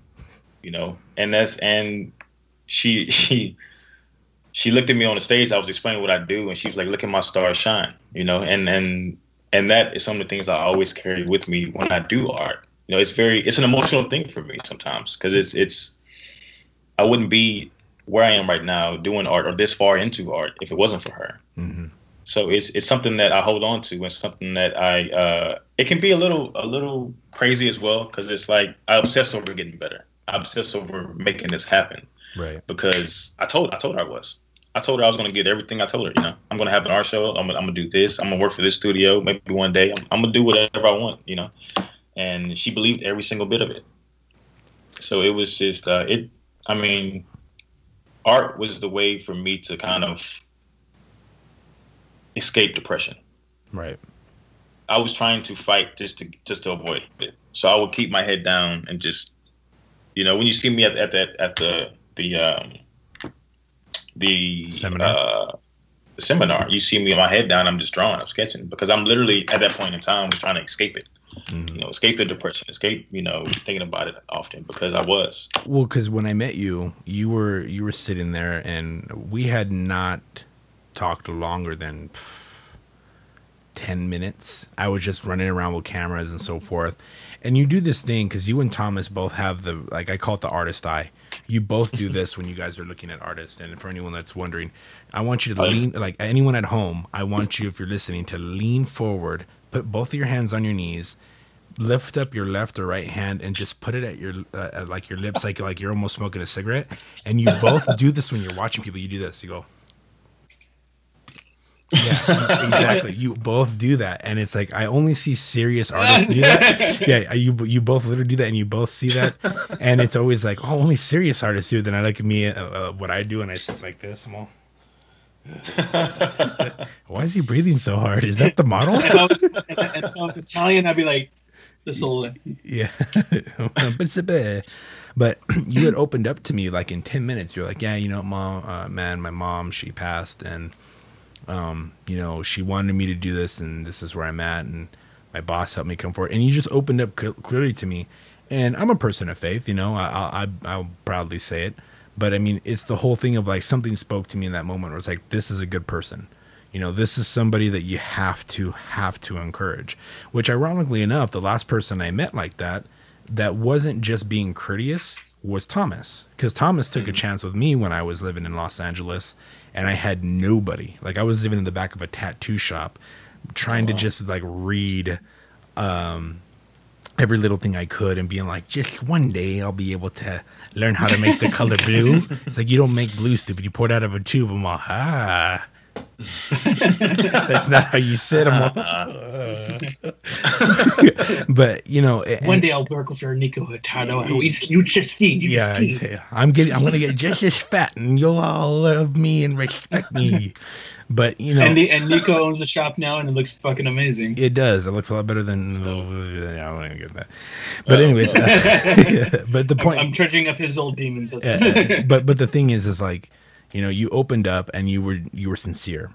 And I feel that that's a big thing that creates a great artist, is that a person who is sincere with who they are and what their intentions are. It may not necessarily be who or what they is, because there are people like Pamela Wilson. She's an amazing oil painter, but when you hear her talk about it, and it's not knocking her, she's like, I just don't understand how people can't get it. And she starts crying in every interview she does, because she's like, I just love art so much. To me, I was like, I never understood. I was like, man, if I don't feel that way, then I'm not an artist. Like, I used to feel that way when I'd hear artists talk. I'm like, wow, I can't draw and feel like flat. You know, maybe I'm not a real artist. Maybe I just don't care enough. David Chaffetz changed that for me tremendously when he was like, dude, I don't give two shits about some of this stuff. Like, he didn't say it that brash, but he was like, I'll watch Mad Max. I like the orange in the movie. So I go and I paint something orange. And you were kind of that even medium along with Thomas. But you were the even medium where I met you in that moment, and you were like, you know what, man, I've gone through some shit, and too much has gone on for me to just throw this away. So this is how I'm going to move forward, and just sketch after sketch after sketch. But Kat is an amazing artist. She was another person attending that seminar, and sweet lady. But you would look at her book, and she's like, yeah, check this out, da da da da da. And then you opened your book, and it was like, whoop-ah. I was like, oh, I'm pretty sure somebody came, because the seminar was held at the bottom of a brewery in their little like tap room. And I'm pretty sure I saw one of the servers come downstairs and they saw you opening just every just killer sketch after killer sketch. And some little bicep was in the back. He's like, ooh. He's flipping each page with his penis. Exactly. He's like, ooh. He did not do that. Don't lie. It was terrible, man. I hated all my shit. God, I hated all of it. Excuse me, madame. Would you like some aloe for that burn? It's good that you hate it because like you progress. You're always wanting to progress. Exactly. I mean, it's always been that way because it's like I've always been someone who's pushed himself in every manner of speaking because I wanted to get better. I wanted to be great at something. Like I've always been a jack of all trades, you know, and I hated that because I wasn't a master of anything. And that's and real quick, that is the fucking key thing right there, man. How many things have you seen me do since we've met? Thomas knows because he hears me talk about the stupid shit I bitch about sometimes, which is not about people, but it's like, God, I can't get this done, or God, I can't do this, and so forth and so on. And every time you give 80% to something, but it's never that 100 that you admire in someone else. Mm-hmm. And then now that I hear you say that, it only makes me feel worse because I'm like, well, if that's his 80%, where the fuck am I?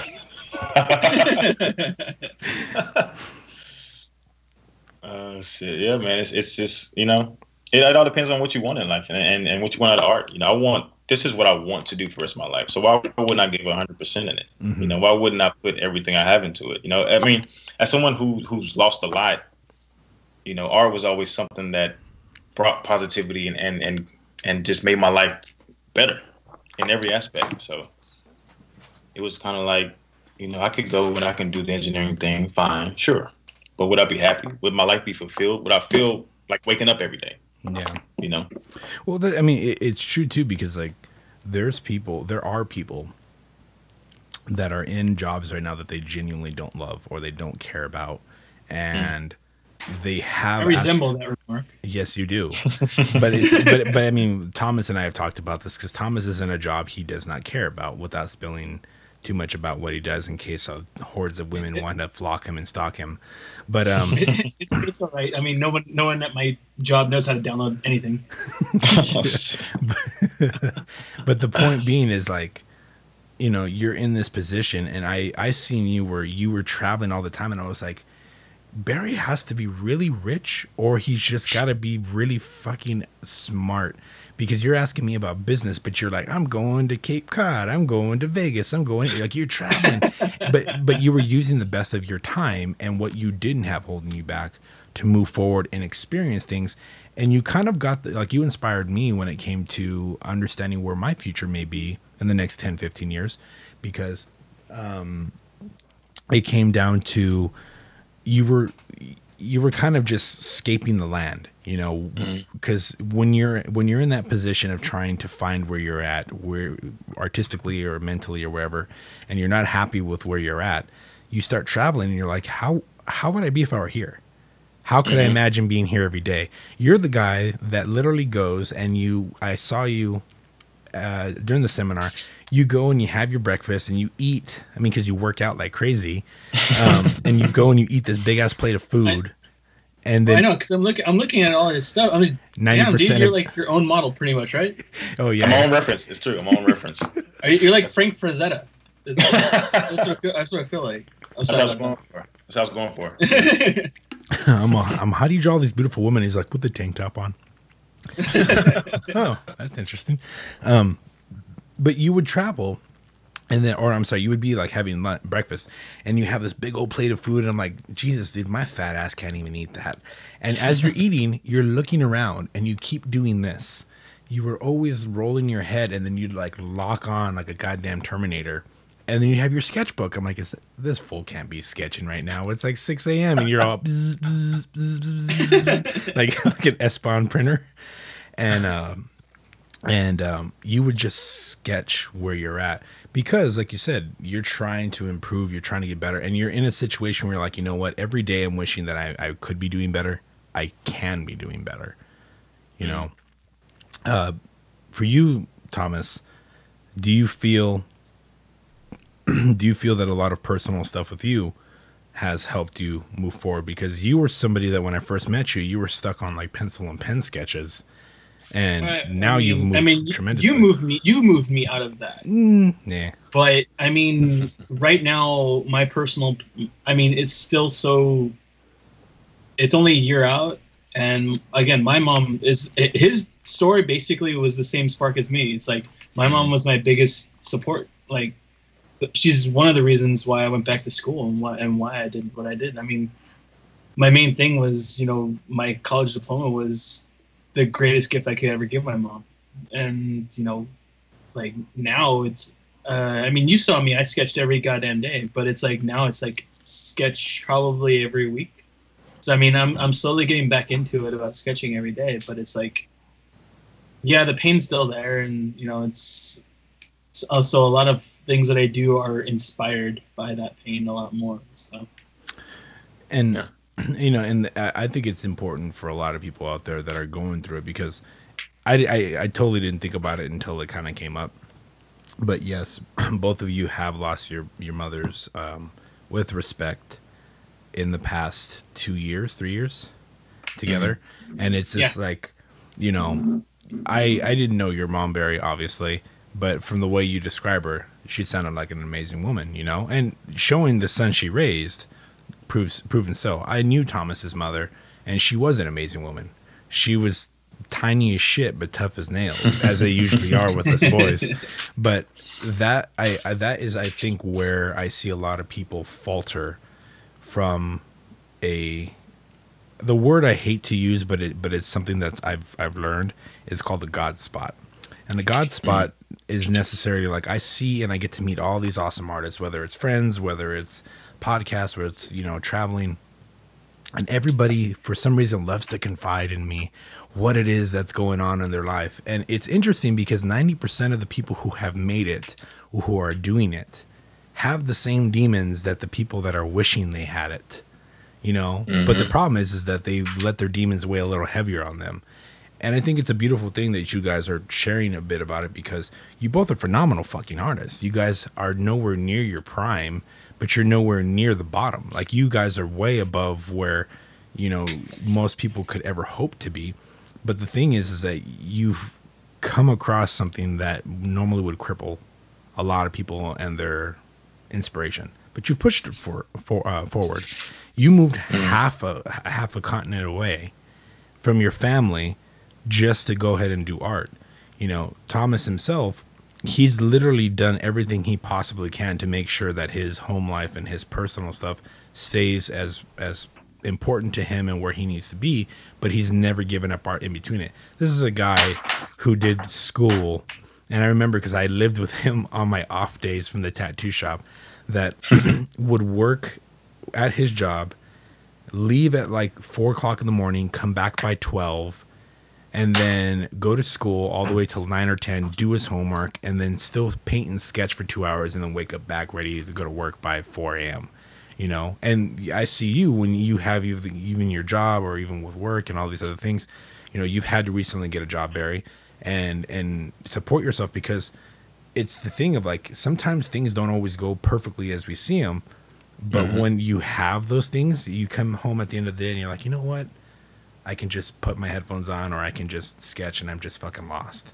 When you paint, I see you paint, Barry, and I'm just like, God damn, that kid's got it. Like everything you're doing, you're just like, you're not trying to pay attention to anything but what you're doing because you want to do it. Thomas, you're the same way, where I see you sketch and I see you paint, and you're like, if you're having a shitty day, either one of you, you're the only two that I see in my close circle of friends, maybe next to Panda. Panda's a good kid, where you guys don't go like, oh, woe is me, oh dear. You know what I mean? You're just like, well, tomorrow's another day, but I'm going to sketch while doing it. And it's good for people to hear that, because it sounds so fucked up. I'm already getting a bunch of hate mail for the black jokes anyway, but I feel like a lot of people like to play the victim card in life sometimes because life's getting them down. Now, don't get me wrong. Some people. Well, I mean, you saw. Well, I don't know if you saw today, like the thing I posted with Ernest Hemingway. Ernest Hemingway said it best, like where the world breaks everybody, and afterwards, many are stronger in the broken places. Yeah. And me and this guy, like, it shows that we become stronger in those broken places that where the world has kind of taken us on. Right. You know, we didn't allow it to kill us like it would most people. Where they don't, where those people they try not to let anything break them, and they try to roll through it, and eventually it just kills them. You know. Yeah, and that I think that's something that more people need, because there are things that I see people that draw and paint, and they're like, oh my god, if I'm just a tortured soul, I could never create if I wasn't tortured. It's like, dude, you can be happy and paint. You can be, seriously. You know, just because you guys are going through stuff doesn't mean you're not. But will that make you love me? Yeah, exactly. I don't wish any hard thing on anybody, but no, I mean, never. Honestly, for me, I think that's part of progression. Like in life's journey, you only progress by going through hard shit. You're not gonna be a great person. Like anyone you admire has been through something tough in their life. Anyone I admire has, you know, whether they have to stay in live in their car or live, you know, in a fucking tattoo shop or whatever the fact, you know, and that's don't praise him. Don't praise him.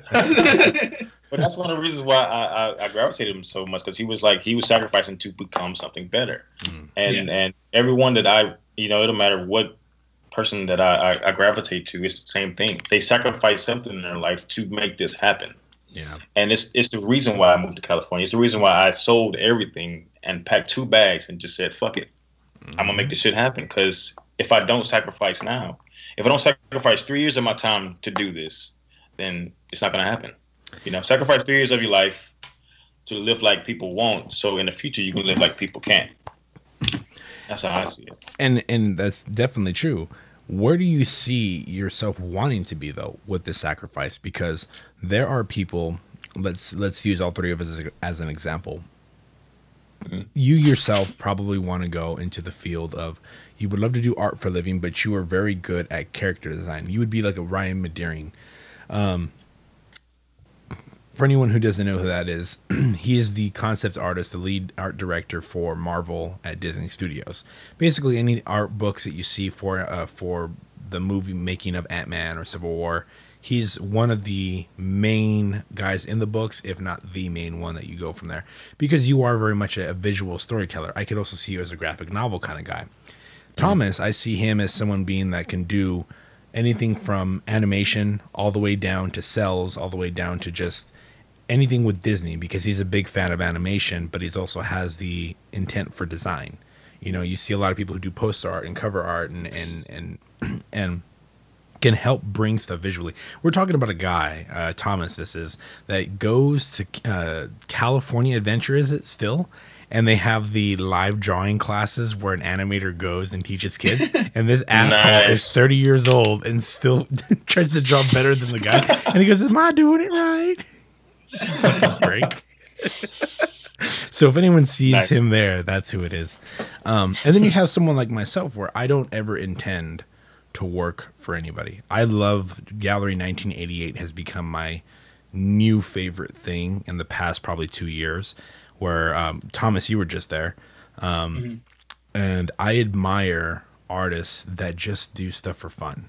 I admire cover artists. I admire Ken Taylor is one of my favorite artists at the moment. And the dude, literally, somebody would like Barry would have a band, and then Thomas would have a movie. And you're like, hey, I need a special edition cover, 12 by 36, or these oblong shapes, and they create a one-off piece. And I find that to be fascinating. Nobody outside the collector's realm or artist know who these people are. But to me, the magic is in just not really existing. I mean, this is coming from a guy that nobody visually actually sees. So, I mean, like, you know, probably know the propaganda that I'm a giant fat white guy that's just spewing out black jokes all day could go on forever. But it's kind of accurate. It is kind of accurate. Yes, it's true. I go with my Trump hat on, correct? But with that being said, where do you see yourself being? Because there are people who want a corporate job, and corporate in the sense of like, you know, you can do big things, Disney, Marvel. There are people who want to do the underground, and then there's people who just want to do it, as well as instructors, because you both are on the ways. Like I've seen Thomas work with people And when the restraining order is not in effect, he does pretty well. With you, what's the date today? All right, I think I got 2 more months. Yeah, he's on my ankle bracelet's still green. We're good. But with you, Barry, is the same way. As you're a person that when you talk to people, you have almost like a Henry Rollins feel, where you can talk about travel, you can talk about this, you can talk about that, and people are like, "Wow, that's really interesting." And you're all not only that, but I'm starting to look like Nick Cannon in Black Panther, and I can draw very well. And I'm like, all right, cool. All right. God, I heard it more than once, like this fucking past week. God. Not only that, I look like Reggie from Nutty Professor. Yeah. Oh, don't do me like that. Don't do me like that. Not like that. You motherfucker. You stepped on Reggie. Reggie. Oh, I'm gonna beat your ass when I see y'all. Y'all know that, right? Yeah. You son of a bitches. Yeah. But no, I mean, I guess the goal for me right now, because it changes periodically. So, Of course. at first I wanted to get a studio job. I still kind of do, because some things I want to learn, some things I need to learn. Yes. But it's crazy because I got a partial scholarship to brainstorm for concept art, right? Mm-hmm. So I'm going to do that in the fall. But it's just like I want to do concept art. I want to teach. I want to do illustration. And I also want to develop my own fucking project. So I would say like my own project is at the top of the fucking pyramid. Right. But this is all working towards that, getting better at art, getting a studio job, learning concept art, learning more concepts. And then finally at the peak of that fucking pyramid is my own fucking world itself. So that should be the name of your autobiography, My Own Fucking World, by Barry Brown. Like that. I fucking like that. What about you, Thomas? What's your fucking problem? That's my autobiography. What about you, Thomas? You. What about it? No, I said what do you aspire to be? Because like Barry said, at the end of the day, he wants to do his own projects, but he is willing to take these other opportunities along the way. As to where what is your eventual goal that you feel now? For me, I'm going corporate wise, because like I really am hitting the street for like DreamWorks and Snapchat and all of them, like just trying to like maybe let me create like framework and stuff like that for them. Because again, like you touched on it, where I have a better concept for design. So yeah, it helps me in my personal stuff, but it's, being in business for myself and a bunch of stuff like that, I see very little future in that, like for myself, because again, that was instilled in me as a kid, where it's like I have to work for somebody, I have to work, this and that, and so I still kind of steer into that skid a little bit more, as opposed to kind of like into my own business for myself. And that's what's interesting to me, is that most people get influenced by somebody, and I know because I'm one of them, where I had a friend tell me one time, man, if you never continue to tattoo, you would be a really good radio personality. I'll go, who the fuck would hire me? And he goes, well, you would be a good comedian. You're pretty funny. I go, who the fuck would hire me? You know what I mean? And that whole gist of, he goes, when you listen to something, sometimes you genuinely get inspired by it. And I admit myself to be that, is where if I were to hear Barry talk on a podcast and be like, you know what, I would love to do my own project. Like, you know what, for years and years, I've always wanted to write my own graphic novel. But even as an artist, I would be better as an inker and painter than I would be a sketcher. But then I listen to Thomas and I'm like, that would be pretty cool. Even though I don't do too well with authority, I genuinely would love to work for a Pixar film, because I've learned to love their concept design. I love storyboard artists. So when you listen to certain people talk about what they like, all of a sudden you're like, well, I could do that.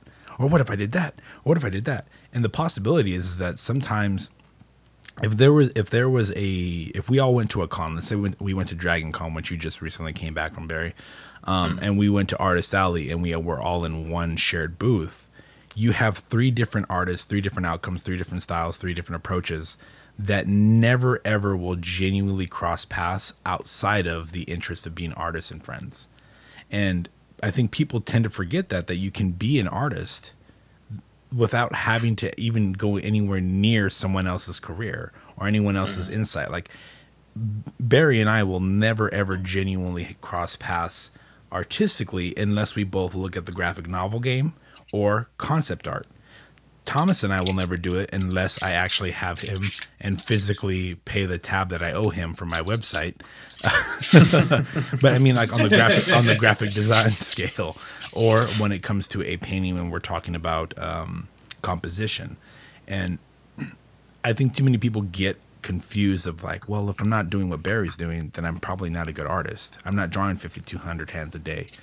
As to where Thomas, I see him draw outlines of hands and outlines of characters, and you're like, that looks exactly like the character, but it's only his outline. How the fuck do I know that's him? Yeah, it's fucking weird. you know what I mean? But he gets it to the T, and yet he doesn't draw that same character 5,200 times. So we get caught up in the idea of, I don't do it like that artist, I'm not going to be as good as them. If I don't do this, I'm not going to be there. When rather than being like, well, that's a way to try it, and then it don't work, then it don't work. If it does work, then it does work. You know? Yeah. But my thing is like, don't think someone's workflow or what they do is submitted and what you should do. Like I take bits and pieces from everything I learned from everybody I've met. You know, this past con I met Todd Lockwood, fucking amazing artist. You know, the workshop I did a year ago, I met Dave Palumbo and Michael Hayes, fucking amazing guys. But I'm not going to do exactly what they're going to do. But I take bits and pieces from every little thing, like everything they say. And I try to expand my mind with it. Like Dave Palumbo told me a thing that I always, he's like, don't just be a fanboy of your favorite artist. Study his work. Look at his work and say one thing. What is he doing? What is he not doing that I want in mind? Find the things you like and then find the things you don't like. Have an opinion about something. So it's just, you know, it's just happened. Like for me, it's just, as I take bits and pieces from every single thing a part of life and I use it to my own right, you know? So that's how I've always been. Well, they also do say that behind every great artist is a thief, you know. And people take that too personal or literal, you know. But it's true, because that's the way it's intended to be. Is that everyone's going to learn from everybody. But you said it best, is where it's like you're gonna look at what are they doing what are they not doing that you want to do, and build on top of that. You know, Steve. Yeah, because I think the same story falls into Samuel Langley. He's the one that was actually in the air race with the Wright brothers, and the Wright brothers actually beat him to design the first plane. And then because Samuel Pierpont Langley, he was funded by the government, he had all this money, and right when they got their plane working, he just dropped the ball and said, "Fuck this! I'm not doing anything." Instead of looking at what they did and improving on, maybe doing a little bit more, maybe working with them, he just drop the ball. But you're taking the ball and you're running with it and saying like, okay, well, this artist, come on now, he's a basketball player. Don't say that. You know? He's a basketball player. Don't say that. No, but you're right. Is that some people get too offended by misplaced jokes, but as well as the fact of like, if someone does better than you and you love what they do, then build on top of that. You know, somebody told me this one time. It was actually my coworker, and it kind of offended me in the moment, but it didn't at the same time, because it was like, he asked me, he goes, "Well, you're black and gray. Like, what are you, like, who are you trying to be?" And I was like, "Excuse me?" And he goes, and he goes, "Who are you trying to be?" And I was like, I don't understand what you're telling me. And he goes, "Well, who are you trying to mimic? You should be mimicking somebody." And in my mind, I would see with the face that Barry just made. Yeah. Who are you trying to mimic? Who are you trying to mimic? Huh? Yeah. Huh? Well, technically, who are you trying to mimic? Who? I wasn't even a Ross fan at that time. But the point being was like, I didn't think about it, because when he mentioned it tattoo wise, I was like, well, I don't really care to be like anybody. And it was almost like, who are you trying to copy? And he goes, no, you're not understanding what I'm saying. If you have no style of your own yet, you should be practicing that person's style to the T. You need to replicate everything they do because you're learning from someone who inspires you, and then move the fuck away from it, because the technique will improve your execution, but the execution and technique are not your own. So you need to find what you need. And at the time I was like, man, that's some prolific ass shit. Like, all right, I can take that. But you know, he didn't explain that second part to me till like 2 months later. You stay dropping now. but that was the thing, is 2 months later is when he kind of really filled me in on what he meant. Because in my mind I was like, like you said, the whole thing about reference, you know. And I know that you guys are probably seeing me on this screen, but not this one. But I'm so used to talking to this one, so whatever. But the same thing you said about reference. I was like, what? I'm not going to do that. Like that's not how I do it. And if they don't like it, fuck them.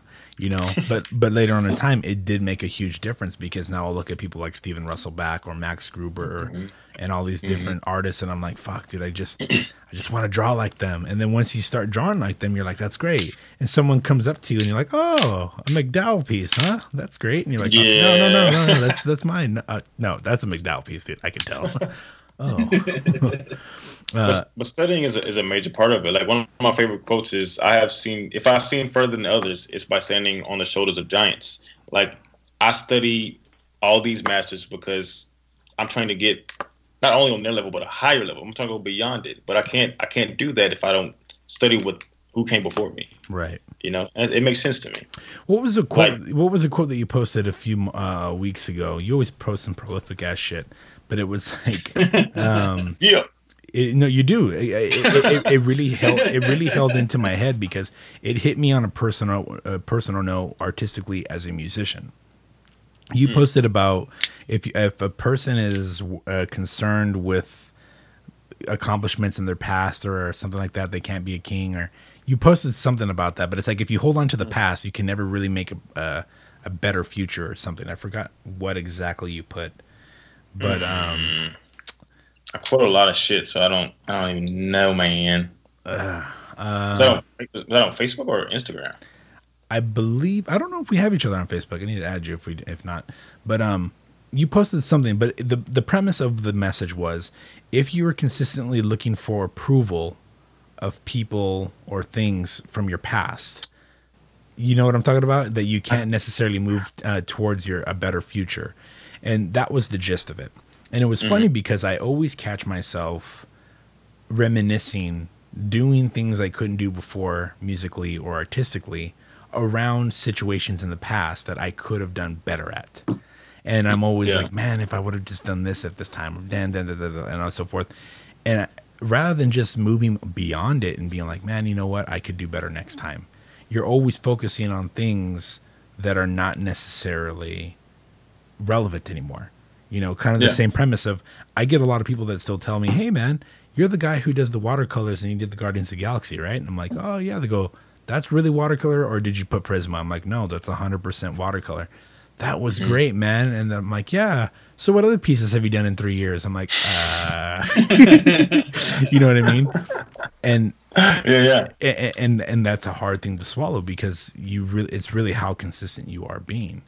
And that's one thing I like about you too, is that you're not only physically trying to get better as an artist, mentally you're trying to get better.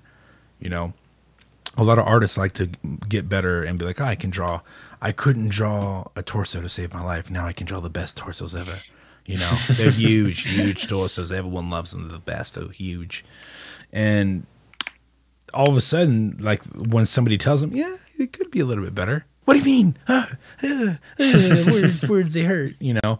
And I do admire that about you as an artist, is that the fact that you're always trying to look at a better way of executing it, but also having a mentality about it, which I think a lot of artists don't have today. I mean, for me, it's not just a creative thing. It's just being a better person in general. Like, whether it's creative, whether it's physically, whether it's mentally. Like, I probably push myself in all manners of speaking, because they all coexist with each other. You know, like, spiritually, mentally, all that coexists to me. So I'm going to sit down, I'm going to paint for a while, I'm going to go work out for a bit, I'm going to sit back home and read, and I'm get back to painting. So it's you know, it's trying to become a better person in general in life, and that's how I see it, you know. right before we sign off in a little bit, just because I know that I am on a schedule today, what are some of the things that you've learned at this school that you're at and from seminars and so forth that you've taken away as like a primary thing to keep in mind as an artist? That's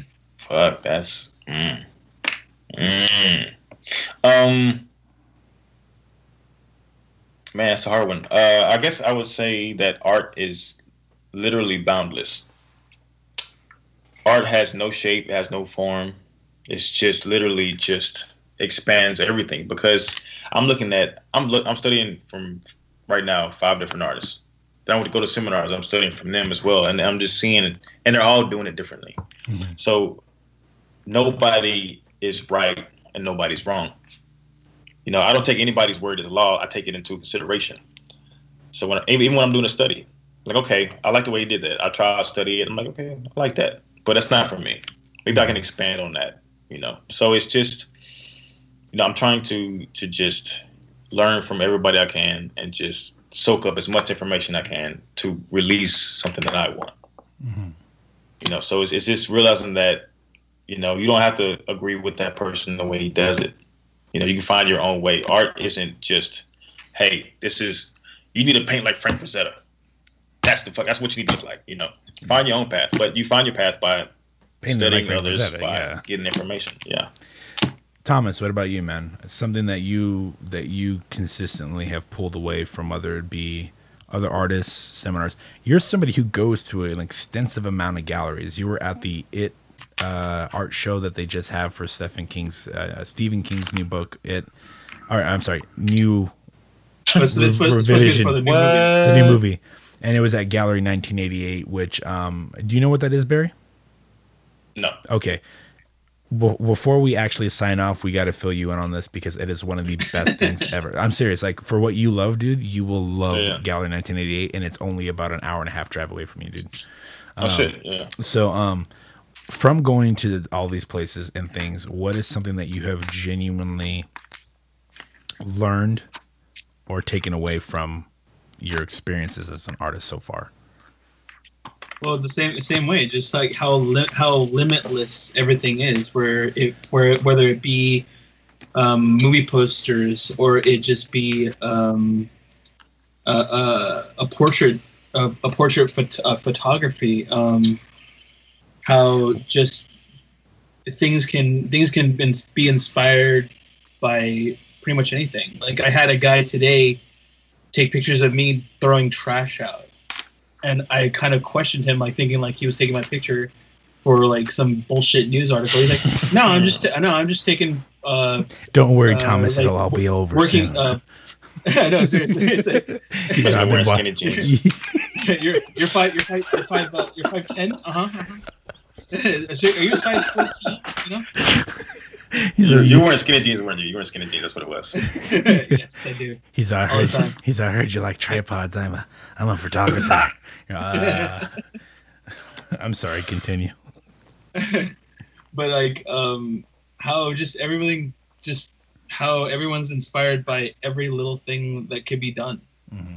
You know, how just going to galleries. I've gone to galleries with you. I've gone to galleries on my own, and you know, it's everything from graffiti artists like Crayola, you know, to amateur artists that just want to get their work out. It's just how everything can just be amazing from art, from art itself. And so I just try to take a little bit from everybody. You know, I'm still a jack of all trades, you know, but you know, I'm trying to focus it more like, you know, the every little piece that I take from people is just, you know, trying to at least apply it to what I have and kind of focusing it more into my art. So I've taken everything I can, and hopefully I can make something more of it. Now you will make more of it. Yeah, see, there you go. It's so inspirational. Put it in the universe, goddammit. But all right, so let me ask. This is three more questions, specifically three. One is more importantly for both of you. You both call yourselves jack of all trades, which I have seen to be true. Do you feel that that has a bigger effect on you mentally or physically as an artist to maybe try harder, or you have a lot more to fight against the art curve? Because there's people that all they do is art. I have a friend named Ernesto. You know who he is, Thomas. And the kid, all he has is art. And if he didn't have art, sorry, Ernesto, but you'd be useless.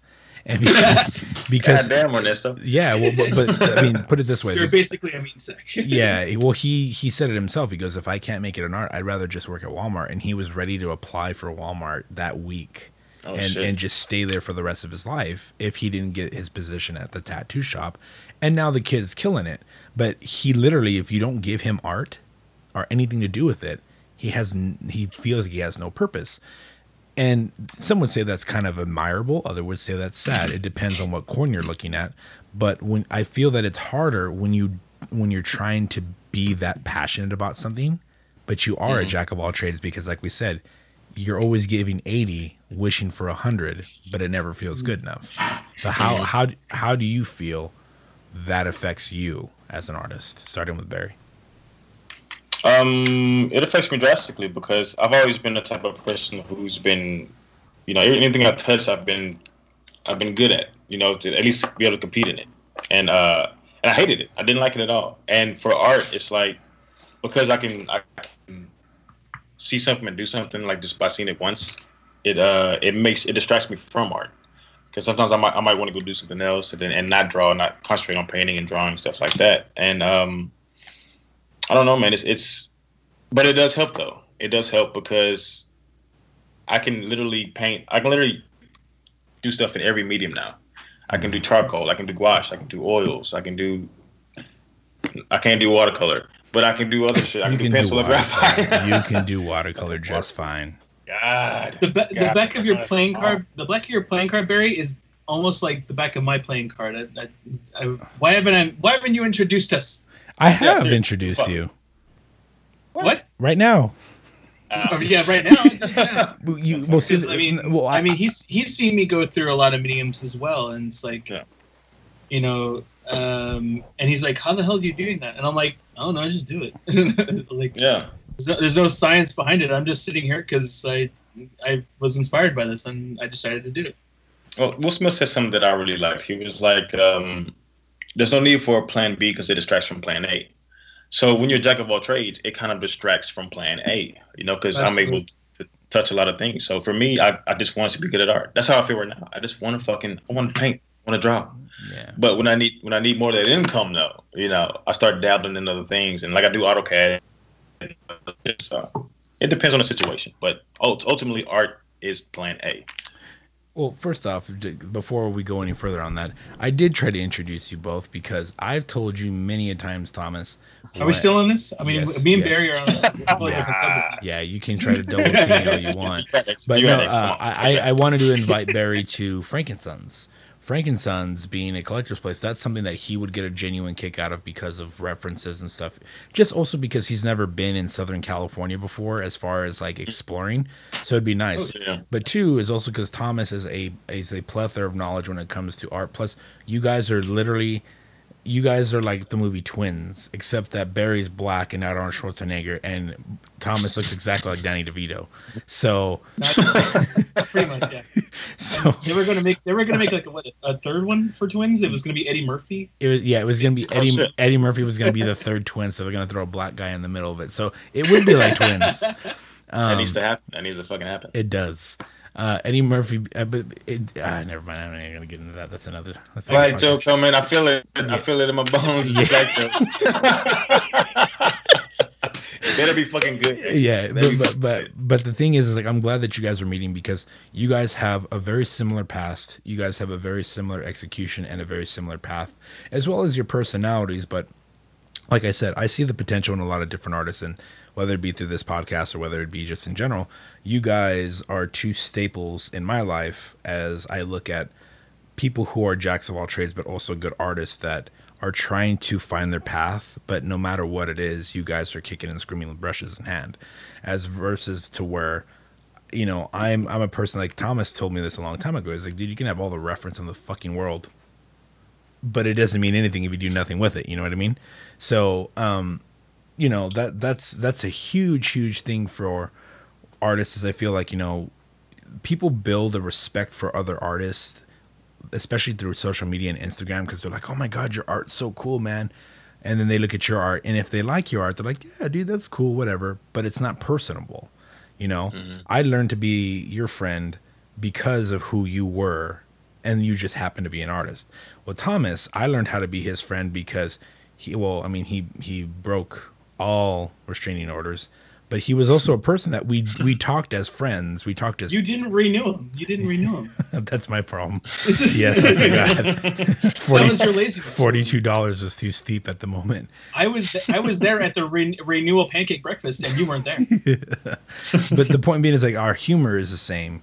You know, a lot of how we were, and it just happened to be that we did art. And I feel that you learn more around those people in the long run, or you enjoy learning new things from those kind of people, because whether you guys are at the same level or not, whether you guys are better or worse or whatever, you're always willing to exchange ideas to be like, hey man, I think you would love this artist, versus people who see each other as peers sometimes, and they're like, yeah man, you do good work. Okay, do you know any other good artists that I should check out? Not really. You know what I mean? And we've met those kind of people. This is my second to last question, is any books and artists that you would recommend? This one I will start off with just to kind of give an example. For you, Barry, and for Thomas, I actually this is a random find, which, by the way, thanks to whomever did the reviews on the podcast through iTunes. It was very nice. I actually got a sponsor for the episode, which was very cool because the downloads are up. But it's nice because I don't. The fact that I joined it, you lost the sponsor. Yeah, exactly. I lost it right away. But I don't Too many want black jokes. Too many black jokes. Yeah. That's right, Thomas. You came in and there was already a black joke in there, because you're so dark and handsome. But it's nice. It's nice that some people out there, and I just have to say it from the bottom of my heart, that I don't ever ask for subscriptions. I don't ask for any of this because it's for fun. You know, I don't intend anything out of this besides just people learning and talking and nerding out. But it did actually come out to be good, because an art company said, hey, we'll send you some supplies, hand them out to people for free. So to whoever left the 5 stars on the little reviews, thank you for that. And more importantly is, you shouldn't be leaving the reviews for me. You should be adding these assholes and the artists that I do interview, because that's the reason it's here. It's for you to learn more. With that caveat being said, I will start off with a book that I found.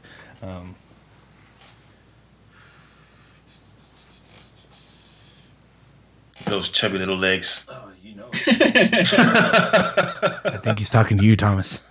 He's like a grown man, baby. It's what is it, Rick and Morty? He's all, he's all, you need a partner, baby legs. He's all, I'm baby legs. I don't need nobody. You're the only person over 6 feet that has midget ass. Midget. From Gallery 1988, I found this. Anyone else that's out there, I do have the archetypes page, which I just started. That's more of me sharing the book stuff, because I seem to get a lot of direct messages of people being like, you know what, man, I like you as a tattoo artist. I'm cool with some of the podcasts, but I don't want to hear any of the nerdy stuff, which fuck them. But fuck you, guy. Yeah, exactly. But at the same time, as I am going to be doing a lot more of my finds, found this one at a record shop with the lady. This one is from Gallery 1988, which Thomas is familiar with. It's called Oh My God Posters. I picked it up yesterday. Oh, you did? Yeah. So this one is a collection of music posters that has, and I love everything that Gallery 1988 does, because they're one-offs. They talk about the person, their inspiration, they show their art, but they're just a ridiculous amount of mixed media. Nice. As well as just different styles. And the best thing is, because I love cover art, I'm a giant sell for this.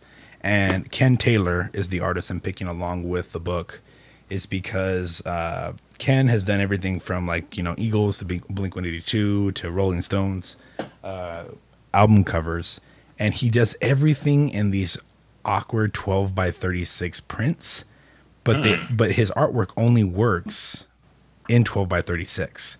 Like I've seen him do full 24 by 38 or 24 by 36 and so forth, but the elongated ones, he knows how to make old playbills from like the 1920s come alive, but through pop art. And he only does monochromatic work. So he does a gray layer as the base.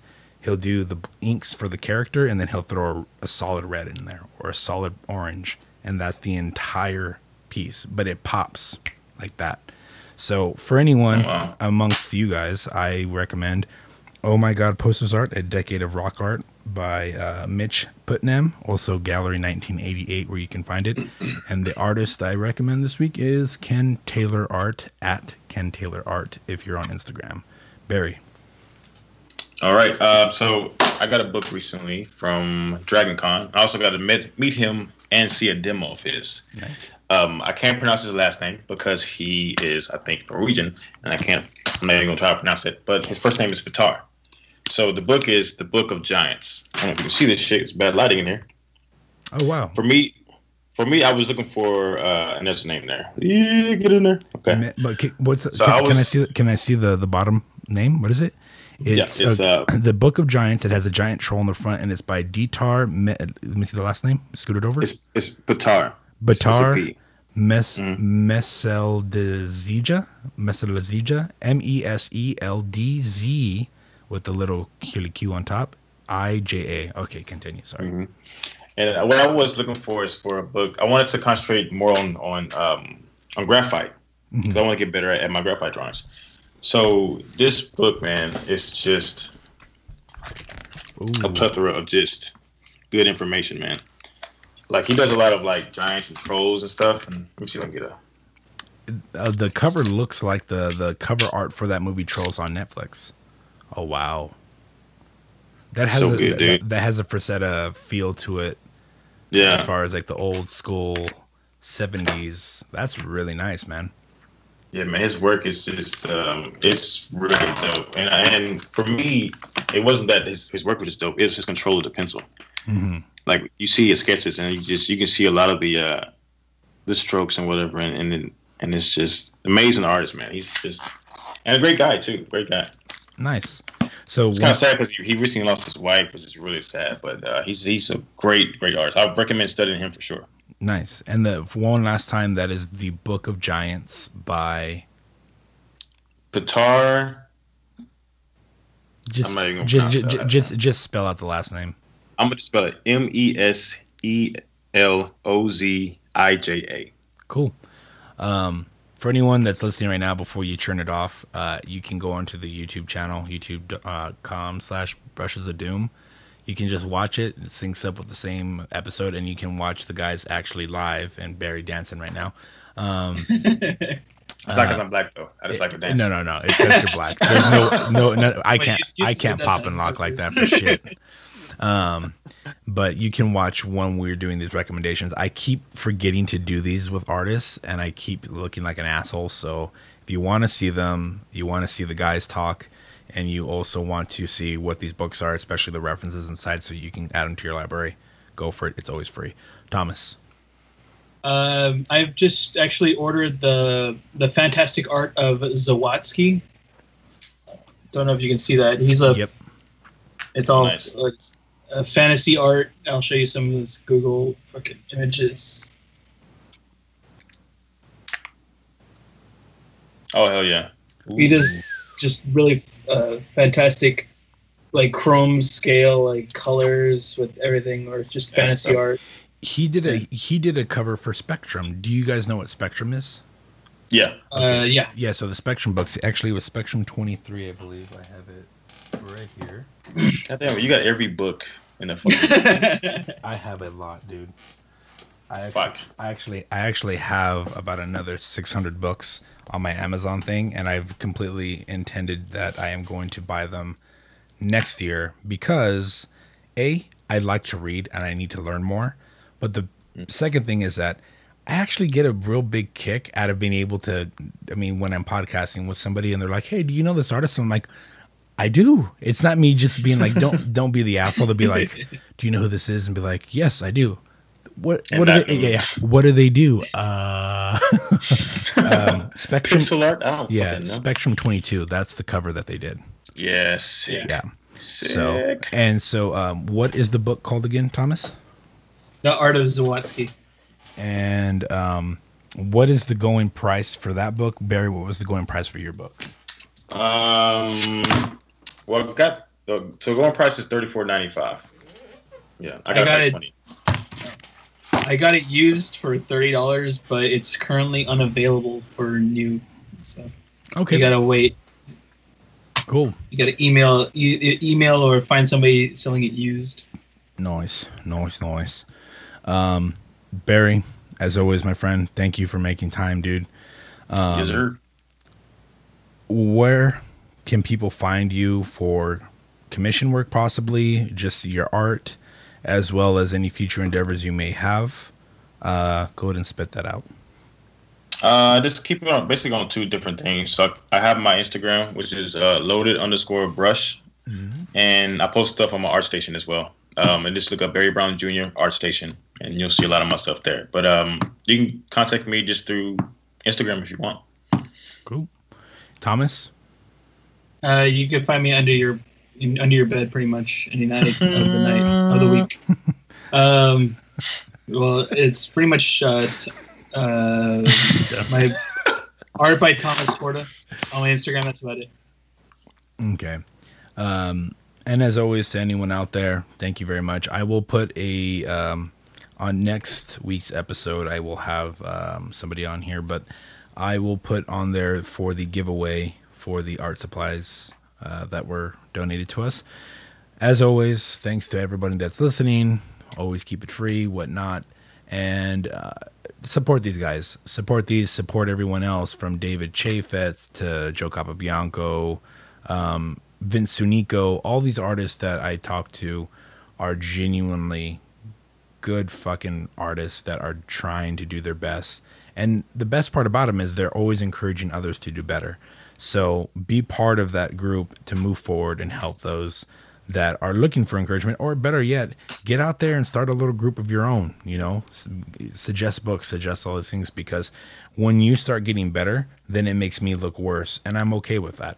So yet again, thank you guys for being here. Long. Yeah, it doesn't take long. Thanks. And I'm sorry. I appreciate it. I had the one in there. Would you say you had to throw it in like a free throw? Motherfucker. All right.